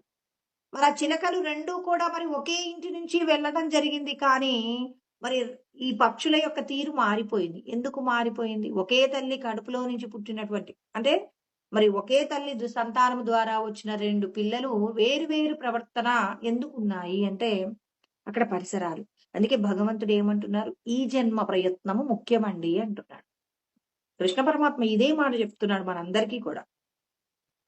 మీ పూర్వజన్మ సంస్కారాలలో ఎన్ని దుష్టమైన సంస్కారాలైనా ఉండనివ్వండి. రజో తమో గుణాలతో కూడి మీరు తప్పుడుగా ప్రవర్తించేటటువంటి గుణాలతో మీరు కూడి ఉన్నప్పటికీ కూడా ఈ జన్మ ప్రయత్నం చేత ఏదైనా సాధించొచ్చు. అద్వైతం అంటే ఏంటంటే ద్వైతం ఏం చెప్తుందంటే మీ కర్మ మీరు ఈ కర్మలో ఈ జన్మలో గనక మీరు పాము కరిచి చచ్చిపోవాలని రాసి పెట్టుంటే మీరు పాము గరిచే చచ్చిపోతారు. ఈ తీర్పును మార్చలేరు అని చెప్పేసి ద్వైతం చెప్తున్నాయి. అద్వైతం ఏం చెప్తుందంటే మీకు పాము కరిచి చనిపోవలసి ఉన్నా మీరు పాము కరిచి చనిపోకుండా మిమ్మల్ని కాపాడగలిగింది ఈ జన్మ ప్రయత్నం. ఇప్పుడు గనక మీరు చేసే ప్రయత్నంలో గనక దోషాలు లేనటువంటి కర్మ మీరు చేశారు అంటే మాత్రం ఖచ్చితంగా మీ యొక్క మరణాన్ని భగవంతుడు ఆపుతాడు. మీకు ఒకవేళ పాము కరవలసి ఉన్నా ఆ పాము ద్వారా కాకుండా ఏదో ఒక చిన్న పురుగు మిమ్మల్ని కుట్టి మీకు మృత్యు భయం లేకుండా మిమ్మల్ని రక్షించగలిగినటువంటి ఒకే ఒక్క అస్త్రం భగవంతుడున్నాడని, భగవంతుడు శాస్త్రం నందు చెప్పిన విధంగా మనం జీవించాలని, లోక ఉపకారం నిమిత్తంగా గనక కర్మ చేశామనుకోండి, ఆ కర్మ మిమ్మల్ని ఏం చేస్తుంది? నరుణ్ణి నారాయణుగా మారుస్తుంది అని చెప్పేసి చెప్పేదే అద్వైతం అన్నమాట. ద్వైతమేం అందుకేనండి ఇక్కడ మండన మిశ్రుడు అని చెప్పేసి ఉంటాడు. మండన మిశ్రుడిది అప్పుడు మనకి ద్వైతము కర్మయే గొప్పది అని చెప్పేసి చెప్తున్నటువంటి సందర్భం అన్నమాట కర్మ. మరి కర్మయే గొప్పది అని చెప్పేసి చెప్తున్నప్పుడు శంకరాచార్యుల వారు వెళ్ళి వాదన చేస్తారనమాట. ఎలాంటి వాదన చేస్తారు అనంటే మరి మనకి ఏదైనా రాసి పెట్టి ఉంటే దాన్ని మార్చుకోగలిగిన శక్తి ప్రతి ఒక్క మనిషికి కూడా ఉంది అని చెప్పేసి శంకరాచార్యుల వారు మన యొక్క శక్తి సామర్థ్యాలను గురించి తెలియచేసి అందరికీ కూడా చెప్పారు. భగవంత్ స్వరూపం ఎవరంటే సచ్చిదానందుడు. ఆనంద స్వరూపుడైనటువంటి బ్రహ్మానందానుభూతిని పొందగలిగినటువంటి అర్హత ప్రతి ఒక్కరికి ఉంది. మనిషిగా పుట్టిన ప్రతి ఒక్కరికి ఉంది. ఈ జన్మ ప్రయత్నం చేత మీరు సాధన చేస్తే చాలు. ఆ సాధనయే మిమ్మల్ని ఏం చేస్తుంది? మీరిక్కడ ఏ కులంలో పుట్టినా పూర్వజన్మల్లో మనం ఏదైనా గుణాల లోపంతో తక్కువ కులాలలో పుట్టినప్పటికీ, ఒకవేళ స్త్రీగా పుట్టినప్పటికీ, లేకపోతే ఇంకే రూపంలో పుట్టినప్పటికీ ఈ జన్మ ప్రయత్నం చేత ఏం చెయ్యవచ్చు అంటే మీరు భగవంతుడు శాస్త్రమునందు చెప్పిన విధంగా గనక కర్మను చేసి ఆ కర్మలో కనుక మీరు శుద్ధత సంపాదించి పరమాత్మ యొక్క అనుగ్రహాన్ని పొందగలిగితే గనక జీవన్ముక్తులు కావచ్చు అంటున్నారు. మీరు ఈ శరీరంతో ఉన్నప్పుడే బ్రహ్మానందానుభూతిని పొంది బ్రహ్మానంద సాగరంలో ఈదవచ్చు అని చెప్పేసి శంకరాచార్యుల వారు అద్వైత సిద్ధాంతాన్ని మనందరికీ కూడా చెప్పారు. అద్వైత సిద్ధాంతం అంటే ఏంటండి? ఈ జన్మ ప్రయత్నం చేత మీరు సత్కర్మ చెయ్యండి అని చెప్తారు. సత్కర్మయే మిమ్మల్ని రక్షిస్తుంది. సత్కర్మ అంటే లోకోపకార నిమిత్తంగా మీరు కర్మ చెయ్యండి. ఈ దేహ సంబంధమైన విషయాల కోసం ఆరాటపడుతూ మీ యొక్క సమయాన్ని వృధా చేసుకోకండి. నశించిపోయేటటువంటి విషయాల కోసం అలుపెరగని పోరాటం చెయ్యకండి. మిమ్మల్ని రక్షించే ఈ దేహము మరణించేలోపు ఈ దేహంలో ఉన్న జీవుణ్ణి విడిపించడం కోసం, మీ శ్రేయస్సు కోసం మీరు పరోపకార నిమిత్తంగా, లోక కళ్యాణం నిమిత్తంగా కర్మలు చెయ్యమని మనకు బోధించేదే అద్వైతం. అందుకే అద్వైత సిద్ధాంతం అంటే చాలా తక్కువ మందే పాటించగలుగుతారనమాట. అందరూ కూడా అద్వైతాన్ని బోధిస్తున్నాం అనుకుంటారు కానీ, అద్వైతాన్ని ఆచరణలో పెట్టడం అంటే నువ్వు చేసే కర్మలో భగవంతుడు శాస్త్రమునందు చెప్పిన విధంగా కర్మ చేయాలి. ఒక వ్యక్తి ఎంత గొప్ప స్థానంలో కూర్చున్నప్పటికీ భగవంతుడు శాస్త్రంలో చెప్పినట్టుగా కాకుండా తనకు నచ్చినట్టుగా ప్రవర్తిస్తే అప్పటికప్పుడు సంతోషం కలగొచ్చేమో కానీ శాశ్వతమైన దుఃఖాన్ని పొందుతారనమాట. అందుకే శాస్త్రం తెలియడంతో పాటు శాస్త్రాన్ని ఆచరణలో పెట్టుకోవాలి. ఆచరణ లేనటువంటి శాస్త్రం నీ దగ్గర ఎంత ఉన్నప్పటికీ కూడా అది నీకేమవుతుంది అంటే గొప్పగా నిన్ను ఏమంటారు, మిమ్మల్ని గొప్ప గొప్ప కీర్తి ప్రతిష్టలు మిమ్మల్ని వరిస్తాయేమో కానీ లోపట ఏమవుతుంది, బ్రహ్మానందానుభూతిని పొందడం మాత్రం కుదరదండి. బ్రహ్మానందాన్ని నువ్వు అనుభవించాలంటే ఖచ్చితంగా భగవంతుడి శాస్త్రంలో చెప్పింది చెయ్యాలి అంటే భగవంతుడు అంటాడు, నీ సర్వస్వాన్ని కూడా కోల్పోయేంత గొప్పగా నువ్వు కర్మ త్యాగం చేస్తేనే నువ్వు నాకు నచ్చుతావంటాడు. సర్వ కర్మ ఫల త్యాగం అంటారండి కృష్ణ పరమాత్మ. సమస్త కర్మల యొక్క ఫలాన్ని ఈశ్వరుడికి సమర్పించడం అంటే సర్వ సంగ పరిత్యాగం. సమస్తము కూడా విడిచిపెట్టి నువ్వు విరాగిగా మారితే, అంటే రాగము లేకుండా ఉండాలి. రాగము నీ యందు ఉంది అంటే నువ్వు భగవంతుడికి దూరం అవుతున్నావు. రాగము లేకపోవడం వల్ల నువ్వేమవుతావంటే బ్రహ్మానంద సాగరంలో మునక వేస్తాం. అందరికీ అర్థం కాదు కానండి. అసలు మనం అందరం అజ్ఞానంలో ఉండడానికి కారణం ఏంటంటే, అయ్యో నేను నా కుటుంబాన్ని వదిలిపెట్టి ఉండలేనండి అంటారు. కానీ నువ్వే బ్రహ్మం అయిపోతే నీ కుటుంబానికి వచ్చేటటువంటి కష్టం ఏంటండి? ఈ చిన్న లాజిక్ మనం అందరం మిస్ అవుతాం. కానీ ఇప్పుడు నువ్వు ధనవంతుడివి కావాలి. ఇప్పుడు మనకి ఎక్కడ అంటే కఠోపనిషత్తులు అంటే వాజశ్రవణుడు ఏం చేస్తాడు అనంటే విశ్వ విజేత కావాలి అనుకుంటాడు. విశ్వ విజేత కావాలి అనుకున్నప్పుడు మరి పండితులు చెప్పారనమాట. ఏమని చెప్పారు, మీరు ఆ విశ్వజిత్ యాగం చెయ్యాలండి అన్నారు. ఏంటి ఆ విశ్వజిత్ యాగం యొక్క నియమాలు అంటే, మీకున్న సర్వస్వాన్ని త్యాగం చెయ్యాలి అన్నారు. అంటే మీకున్న సమస్తం, మీ రాజ్యము, మీ కుటుంబంలో ఉన్న ప్రతిదీ కూడా మీరు దానం చేయాలి అన్నారు. అంటే ఇప్పుడు యాగ ఫలితమేమో చాలా గొప్పగా ఉంది, ప్రపంచాన్ని జయించాలనుకున్నాడు. కానీ ఆ యాగం చెయ్యగలిగినంత గుణములో అంత ఏమంటారు, అంత పవిత్రత ఉండాలి కదండి. ఆ పవిత్రత లేకపోవడం వల్ల అతను ఏం చేస్తాడంటే, ఒట్టుపోయినటువంటి ఆవులు, అంటే పాలు ఇవ్వడానికి గొడ్డుపోతు ఆవులు అంటారు కదండి, లేకపోతే ఇంకా ఏంటి ఆవులు పిల్లలు కనడానికి వీలు లేకుండా ఒట్టిపోయిన ఆవులు అంటారు కదా, వాటిని దానం చేశాడంట. బీడు పడిపోయిన భూముల్ని దానం చేశాడు. ఇప్పుడు ఒక బ్రాహ్మణుడికి ఒక పాడి ఆవునిస్తే దాంతో తన కుటుంబాన్ని పోషణ చేసుకొని రాజుగారికి ఆశీర్వాదం ఇస్తాడు. అందుకే దానం తీసుకోవడానికి చాలా మంది ఒప్పుకోరు. ఎందుకు అంటే, ఒక పాడి ఆవును తీసుకున్నారు అంటే, పాడి ఆవు యొక్క విలువ ఎంత అంటే, ఒక రాజుగారట దానం చేద్దాం అనుకున్నాడు. దానం చేద్దాం అనుకుంటే ఎవరికో ఒక బ్రాహ్మణుడికి దానం చేద్దాం అనుకున్నాడు.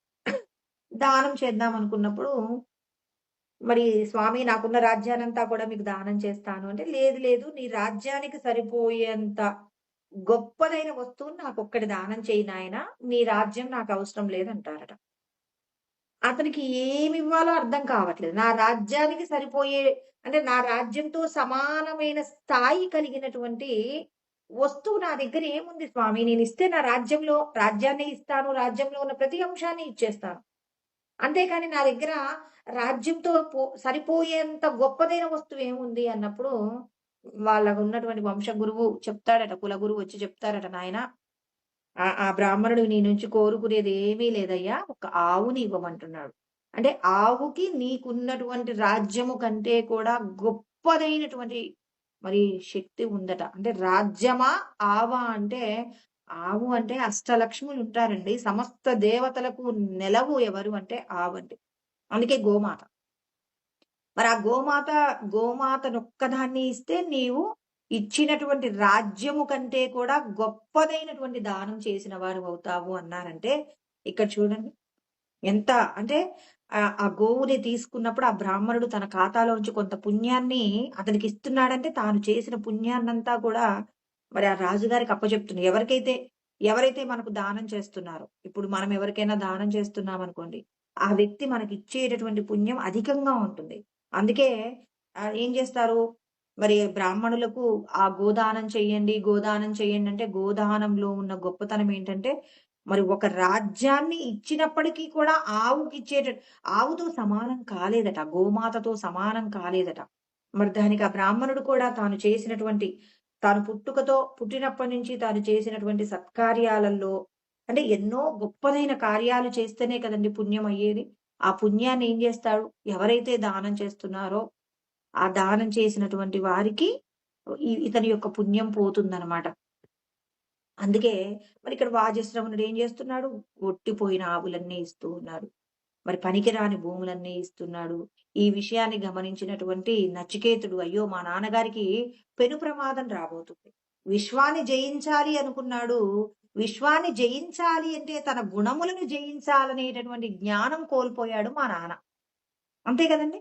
త్రిగుణాల మాయలో ఉన్నటువంటి రజో, తమో గుణాలు విడిచిపెట్టి పూర్ణమైనటువంటి సత్వగుణం అంటే ఉన్నదంతా విశ్వానికి పంచాలనేటటువంటి త్యాగము, సర్వకర్మ పరిత్యాగం. సమస్త కర్మల యొక్క పరిత్యాగము అంటే కర్మలను త్యాగం చేయకూడదు. సర్వ పరిత్యాగం అనాలి. సర్వ పరిత్యాగం అంటే సమస్తాన్ని కూడా త్యాగం చెయ్యాలండి. కర్మ పరిత్యాగం అంటేనేమో ఇక ఏ పని చేయకుండా ఉండడం. కర్మఫల త్యాగం అంటే చేసిన కర్మల ఫలితమంతా భగవంతుడికి నివేదన చేయడం. సర్వ పరిత్యాగము అంటే సర్వసంగ పరిత్యాగం అంటే సమస్తాన్ని విడిచిపెట్టగలిగినంత గొప్పగా నీ గుణముల యందు పరివర్తన వస్తేనే ఏం చేస్తాడు? గుణముల యందు దోషములైనటువంటి కర్ణుడు లాంటి వాళ్ళు ఏం చేస్తారంటే, అంటే దానంలో అండి అతని యొక్క గుణం ఎలా ఉంటుంది? ఈ చేతితో చేసిన దానం ఇంకో చేతికి తెలిసేలోపు అంటే ఇప్పుడు ఈ చేతిలో ఒక బంగారు పాత్ర ఉంది. ఆ పాత్రను దానం చేయడానికి ఆయన కొన్ని క్షణాలు కూడా వెయిట్ చేయడట. ఎందుకు? అంటే ఇప్పుడు నేను ఈ దానం చెయ్యాలని చెప్పేసి ప్రయత్నం చేస్తే, ఆ ప్రయత్నం ఇంకొక క్షణంలో మారిపోవచ్చు. నా మనసు ఎప్పుడు ఏం ఆలోచిస్తుందో తెలియదు కాబట్టి, దానం ఇప్పుడు ఎవరైనా అడిగితే అది వెంటనే ఇచ్చేయాలి. దానికోసం అని చెప్పి ఒక్క క్షణం కూడా ఆగకూడదు. చూడండి. అందుకే దానం విషయానికొచ్చేసరికి కర్ణుడిని పొగుడుతుంటాడట కృష్ణ పరమాత్మ. అర్జునుడు మాత్రం మొఖం మార్చుకునేవాడట. ఏంటి ఎప్పుడు కర్ణుడిని పొగుడుతూ ఉంటాడు. దానం చేయడం అంటే కర్ణుడికే వచ్చా? నాకేం రాదా? అని చెప్పి కొంచెం చిన్న మొఖం చేసుకొని తిరుగుతూ ఉంటాడట అర్జునుడు. అయితే ఒకరోజు ఒక చోట దానం చేస్తూ ఉంటే అప్పుడు అర్జునుడికి అక్షయ పాత్ర ఇచ్చి, అర్జున నువ్వు అందరికీ కూడా దానం చేస్తుండు అని చెప్పేసి కృష్ణ పరమాత్మ చెప్పాడట. ఇప్పుడు ఈయన అక్షయ పాత్రలోంచి ఆయన చేతికొచ్చినన్ని అందరికీ దానం చేస్తున్నాడు. ఎంత దానం చేసినప్పటికీ అక్షయ పాత్ర కదండీ! అందులో బంగారు కాసులు వస్తూనే ఉన్నాయి. వస్తూ ఉంటే అబ్బా! ఈ పాత్రను వదిలించుకుందామా? అమ్మో!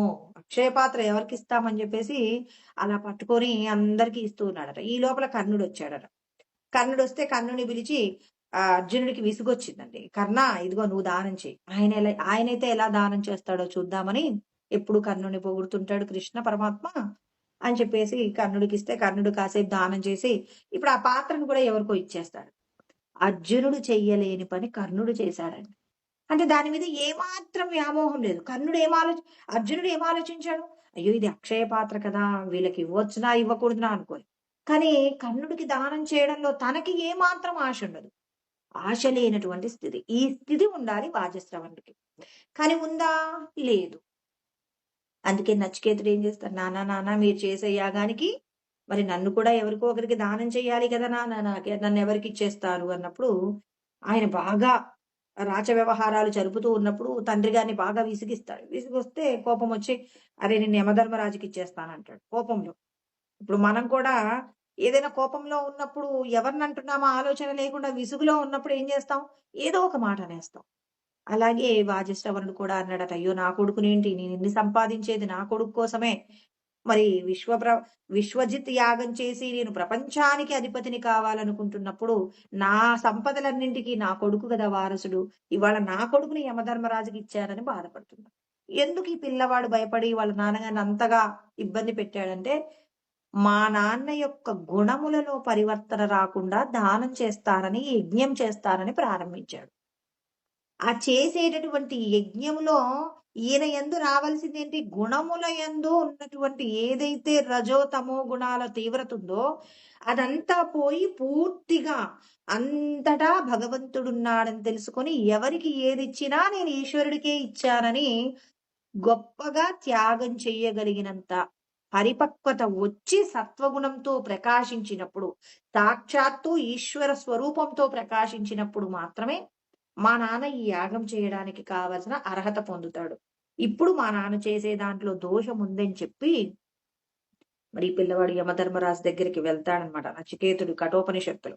మరి చివరికి వాళ్ళ నాన్నగారిని కాపాడే ప్రయత్నం చేస్తారండి కఠోపనిషత్తులు. అంటే ఇక్కడ ఒట్టిపోయిన ఆవులు, పనికిరాని వస్తువులు దానం చేయడం వల్ల పుణ్యం రాకపోగా పాపము వాళ్ళ నాన్నగారి ఖాతాలో పడుతుందని, వాళ్ళ నాన్నగారిని రక్షించే ప్రయత్నంగా అతడు యమలోకానికి యమధర్మరాజు దగ్గరికి వెళ్ళడం.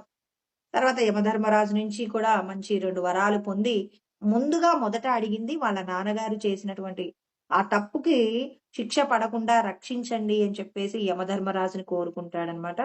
ఆ తర్వాత మళ్ళీ నచికేత యాగం ఉంటుంది. పరబ్రహ్మమును తెలుసుకోగలిగినటువంటి పూర్ణమైనటువంటి జ్ఞానాన్ని కూడా నచికేతుడు పొందుతాడనమాట. అంటే గుణములలో పరివర్తన వచ్చినప్పుడు మాత్రమే మనము ఈ శబ్ద, స్పర్శ, రూప, రసగంధాదులతో మనం ప్రవర్తించే తీరు ఎలా ఉంటుంది? భగవంతుడు శాస్త్రమునందు చెప్పిన విధంగా కర్మ చేస్తూ, ఆ కర్మల యందు ఆసక్తి లేకుండా ఏం చేస్తాడు? తనను తాను ఉద్ధరించుకునే ప్రయత్నంగా ఏం చేస్తాడు? ఏదైనా ఒక విషయం జరుగుతున్నా నేను చెయ్యట్లేదు.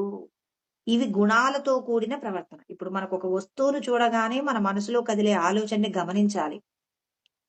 ఆ ఆలోచన ఫస్ట్ గమనించినప్పుడు అది ఫస్ట్ తమో గుణం గురించే ఆలోచిస్తుందండి. అబ్బా! ఇది నాకే కావాలంటుంది. తర్వాత మా కుటుంబానికి కావాలంటుంది. తర్వాత మనం జ్ఞానంతో గనక సరిచేసామనుకోండి, అప్పుడేమవుతుంది? సత్వగుణంలోకి మారుతుంది. అంటే ముందు మనం మన కర్మని గమనించాలి. ఒక పని చేసేటప్పుడు కొంచెం చిన్న గ్యాప్ ఇవ్వమని అంటున్నాడు. ఆ గ్యాప్‌లో ఏం జరుగుతుంది? ఇప్పుడు ఎవరో మనల్ని తిట్టారనుకోండి. తిట్టగానే కోపమొస్తుంది. కోపమొచ్చినప్పుడు ఎలాంటి మాట మాట్లాడతాం? నాకు హాని జరగనటువంటి మాట, అవతలి వాడికి సూటిగా తగిలే మాట మాట్లాడతాం. ఇది తమోగుణం. కొన్ని క్షణాలు గనక ఆలోచించుకుంటే, అయ్యో! నేను ఈ మాట మాట్లాడితే మళ్ళీ నా కుటుంబం మీద భారం పడుతుందేమో. ఎందుకులే అని మళ్ళీ ఆ కుటుంబం గురించి ఆలోచిస్తాం. ఇప్పుడు ఈ కుటుంబం గురించి కూడా ఆలోచించిన తదనంతరం ఈ మాట సరే వాళ్ళన్నారు. ఎందుకన్నారు ఆ మాట? వాళ్ళకేదో అవసరం ఉండి ఆ మాట మాట్లాడారు. కాబట్టి మరిక్కడ భగవంతుడి జ్ఞానం అంటే ఏం చేయాలంటే శక్నోతిహైవ యస్సోఢుం ప్రాక్శరీర విమోక్షణాత్ కామక్రోధోద్భవం వేగం సయుక్తస్స సుఖీ నరః అని 5వ అధ్యాయం 23వ శ్లోకంలో పరమాత్మ చెప్తారనమాట. కానీ కష్టమైనటువంటి శ్లోకాలు చెప్తారు కృష్ణ పరమాత్మ. ఇప్పుడు నాకొచ్చిన కోపాన్ని నేను కంట్రోల్ చేసుకుంటానండి. కానీ నా వలన ఎవరికో లాభం కలగలేదని చెప్పి వాళ్ళు మనల్ని ఏదో ఒక విధంగా మనని ఇబ్బంది పెట్టే ప్రయత్నంగా వాళ్ళు మన మీద ఏం చేశారు? కోపంతో మాట్లాడడం కానివ్వండి, ఏదో ఒకటి మనకి చెడు చేసే ప్రయత్నం చేశారు. ఇప్పుడు దానిని కూడా మనం తట్టుకోవాలట. నీకొచ్చే కోపాన్ని నువ్వు కంట్రోల్ చేసుకోవడానికే మనం చాలా కష్టపడాలి. ఇప్పుడు నాకు కోపమొస్తే నన్ను నేను కంట్రోల్ చేసుకోవడానికే చాలా ప్రయత్నం చేస్తా. కృష్ణ పరమాత్మ అంటారు, అదొక్కటి సరిపోదు నాకు. వేరొకరికి అంటే నా ప్రమేయం లేకుండానే వేరొకరికి నా నుంచి ఏదో కావాలండి. కావాలనుకున్నది వాళ్ళకు నా నుండి దొరకనప్పుడు వాళ్ళు నన్ను నింద చేసే ప్రయత్నం కానివ్వండి, నా దగ్గరున్న వస్తువును పొందే ప్రయత్నం కానివ్వండి, మరి ఆ ప్రయత్నంలో గనక వాళ్ళు సక్సెస్ కాలేకపోతే వాళ్ళకి కోపమొస్తుంది. ఆ కోపంలో మనల్ని పరుషంగా మాట్లాడతారు. ఆ పరుషంగా వచ్చిన మాటల యొక్క తీవ్రతను కూడా నువ్వేం చేయాలి? తట్టుకునే ప్రయత్నం చేస్తేనే నువ్వు నన్ను పొందుతావు. భగవంతుడిని పొందాలంటే మంగలి కత్తి మీద నడవడం క్షురస్య దారా నిశిత దురత్యయ అంటారు కదండీ! మంగలి కత్తి మీద నడవడం ఎంత కష్టమండి. కత్తి మీద మంగలి కత్తి అంటే ఎంత షార్ప్‌గా ఉంటుంది. ఆ కత్తి మీద కాలు పెడితే ఎంత కష్టమో ఎదుర్కోవాలి. మరి అంతటి నొప్పి ఉంటుంది. క్లేశోధికతరస్తేషాం అవ్యక్తాసక్త చేతసం. అంటే ఎవరైతే నిర్గుణమైన పరబ్రహ్మము తన లోపట ఉన్న పరబ్రహ్మమును పొందాలనుకుంటారో వాళ్ళకు చాలా కష్టం. కృష్ణ పరమాత్మ అంటున్నారు, నిజంగా నీకు తత్వం అర్థమైనట్టుగానే ఉంటుంది కానీ ఆ తత్వంలోకి వెళ్లి జీవించాలి అంటే మాత్రం అది చాలా ప్రమాదకరంగా ఉంటుంది.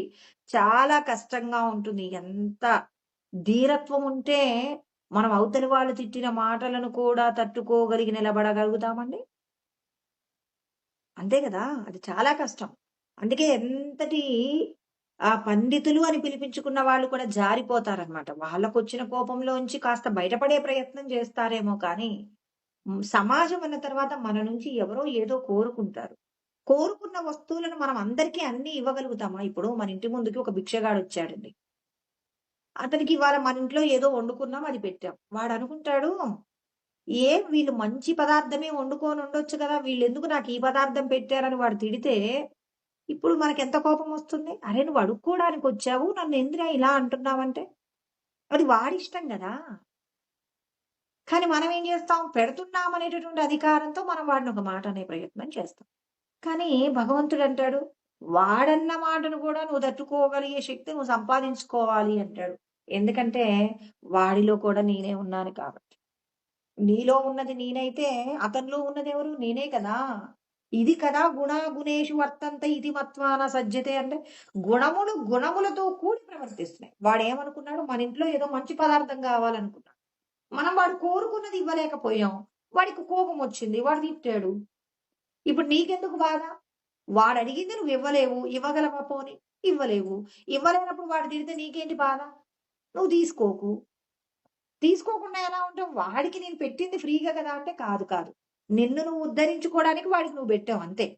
అతనికేదో నేను పెడుతున్నానని చెప్పేసి మళ్ళీ అనుకుంటే నీకసలేం తెలీదు. నీ కర్మ నుంచి నువ్వు బయటపడడానికి నువ్వు అవతలి వాడికి దానం చేశావు. అవతలి వాడికి నువ్వు చేసిన దానము, వాడు ఇష్టంతో తీసుకున్నాడు. నీకు కొంత పుణ్యం వస్తుంది. వాడు ఏదో నా కర్మ ఇవాళ ఏం దొరకలేదని తిన్నాడు. తిన్నాడు అనంటే వాడి ఇష్టం లేదు తినలేదు. అంటే నీకొచ్చిన ఫలితం చాలా తక్కువగా ఉంది. చూడండి. ఇక్కడ మనం పెట్టడానికి మనం పెట్టాం. అందుకే ఏ పని చేసినా ఈశ్వరా! నా దగ్గర ఉన్నది పెట్టాను. దాంతో నాకు సంబంధం లేదని చెప్పి, వాడి నుంచి ఎక్కువ పుణ్యమొద్దు, తక్కువ పుణ్యమొద్దు, పాపమొద్దు. ఏది వద్దు. నా దగ్గర ఉన్నది ఇచ్చానని ఈశ్వరుడు చెప్పినట్టుగా మనం కర్మయందు ఆసక్తి లేకుండా, ఇది నేను కాదు కదా! గుణములు గుణములతో ప్రవర్తిస్తున్నాయి అని ఎవరైతే మరి భగవంతుడు చెప్పినటువంటి జ్ఞానంతో కూడి ప్రవర్తిస్తారు. నేను సచ్చిదానంద స్వరూపము. ఈ శరీరానికి సంబంధించి త్రిగుణాల మాయ ఉంటుంది. ఈ త్రిగుణమాలతో కూడిన కర్మ ఏమవుతుంది? మరి విషయాలను అనుభవించటంలో మనం ఏం చేస్తామంటే రకరకాల అభిప్రాయాలు మనం వ్యక్తపరుస్తాం కాబట్టి ఇవన్నీ నేను కాదు, నేను సచ్చిదానంద స్వరూపమే అని నిలబడాలి అంటే ఎంతో గొప్ప సాధన చేయాలి. ఒక్కొక్క విషయాన్ని జాగ్రత్తగా తెలుసుకోవాలి. తెలుసుకొని మనల్ని మనం ఏం చేయాలి? మరి కర్మ బంధంలో నుంచి విడిపడే ప్రయత్నం చేయాలన్నమాట. అందుకే కృష్ణ పరమాత్మ తర్వాత శ్లోకంలో చెప్తారు. ఇక్కడ నువ్వు తత్వవేత్తవిగా ఉన్నావు. నిజంగా నీకు గుణములు, కర్మముల గురించి విభజన తెలిస్తే ప్రతి కర్మ యందు కూడా నేను చెయ్యటం లేదు అనేటటువంటి భావనతో నువ్వు కర్మ చేస్తావు. ఈశ్వరుడి యొక్క అంగీకారం మేరకే ఈ కర్మ జరుగుతుందని నువ్వు అనుకుంటావు. అజ్ఞానంతో కూడినటువంటి వాడు ఏం చేస్తూ ఉంటాడు? గుణములతో కూడిన వాడికి నచ్చినట్టుగా ప్రవర్తిస్తుంటాడు. మరి వాడు ఎవడు అనంటే అజ్ఞాని. నువ్వు జ్ఞాని, అతడు అజ్ఞాని. అజ్ఞాని ఎలా ఉంటాడో మళ్ళీ రేపు చెప్తున్నాడు. ఇది జ్ఞాని గురించి చెప్పబడిన మాట. అజ్ఞాని ఎలా ఉంటాడు? గుణములతో కూడి వాడికి నచ్చినట్టుగా ప్రవర్తిస్తుంటాడు. ఇప్పుడు మనం ఎవరికైనా దానం చేసాం. వాడికి నచ్చినంత దానం చేసామనుకోండి, మీరు చల్లగా ఉండాలంటాడు. వాడికి నచ్చలేదనుకోండి, ఏమయ్యా దానం చేయడంలో ఏమాత్రం కొద్దిగైనా జ్ఞానం ఉండదా మీకు? మేమెలా బతకాలి అని చెప్పేసి వాడు తిట్టాడనుకోండి. అంటే ఇప్పుడు వాడు గుణములతో కూడి వాడు ప్రవర్తిస్తున్నాడు. ఆ ప్రవర్తనను కూడా తట్టుకుంటేనేమో జ్ఞాని. తట్టుకోకుండా ఎదురు తిరిగి నువ్వు మాట్లాడితేనేమో నువ్వు అజ్ఞానివి అనే విషయాన్ని కూడా తర్వాతి శ్లోకంలో జ్ఞాని గురించి చెప్పి వెంటనే అజ్ఞాని గురించి కృష్ణ పరమాత్మ రేపు 29వ శ్లోకంలో చెప్పబోతున్నారండి. దాన్ని మనం రేపు తెలుసుకుందాం. ఓం సహనావవతు సహనౌ భునక్తు సహ వీర్యం కరవావహై తేజస్వినావధీతమస్తు మా విద్విషావహై. ఓం శాంతి శాంతి శాంతి.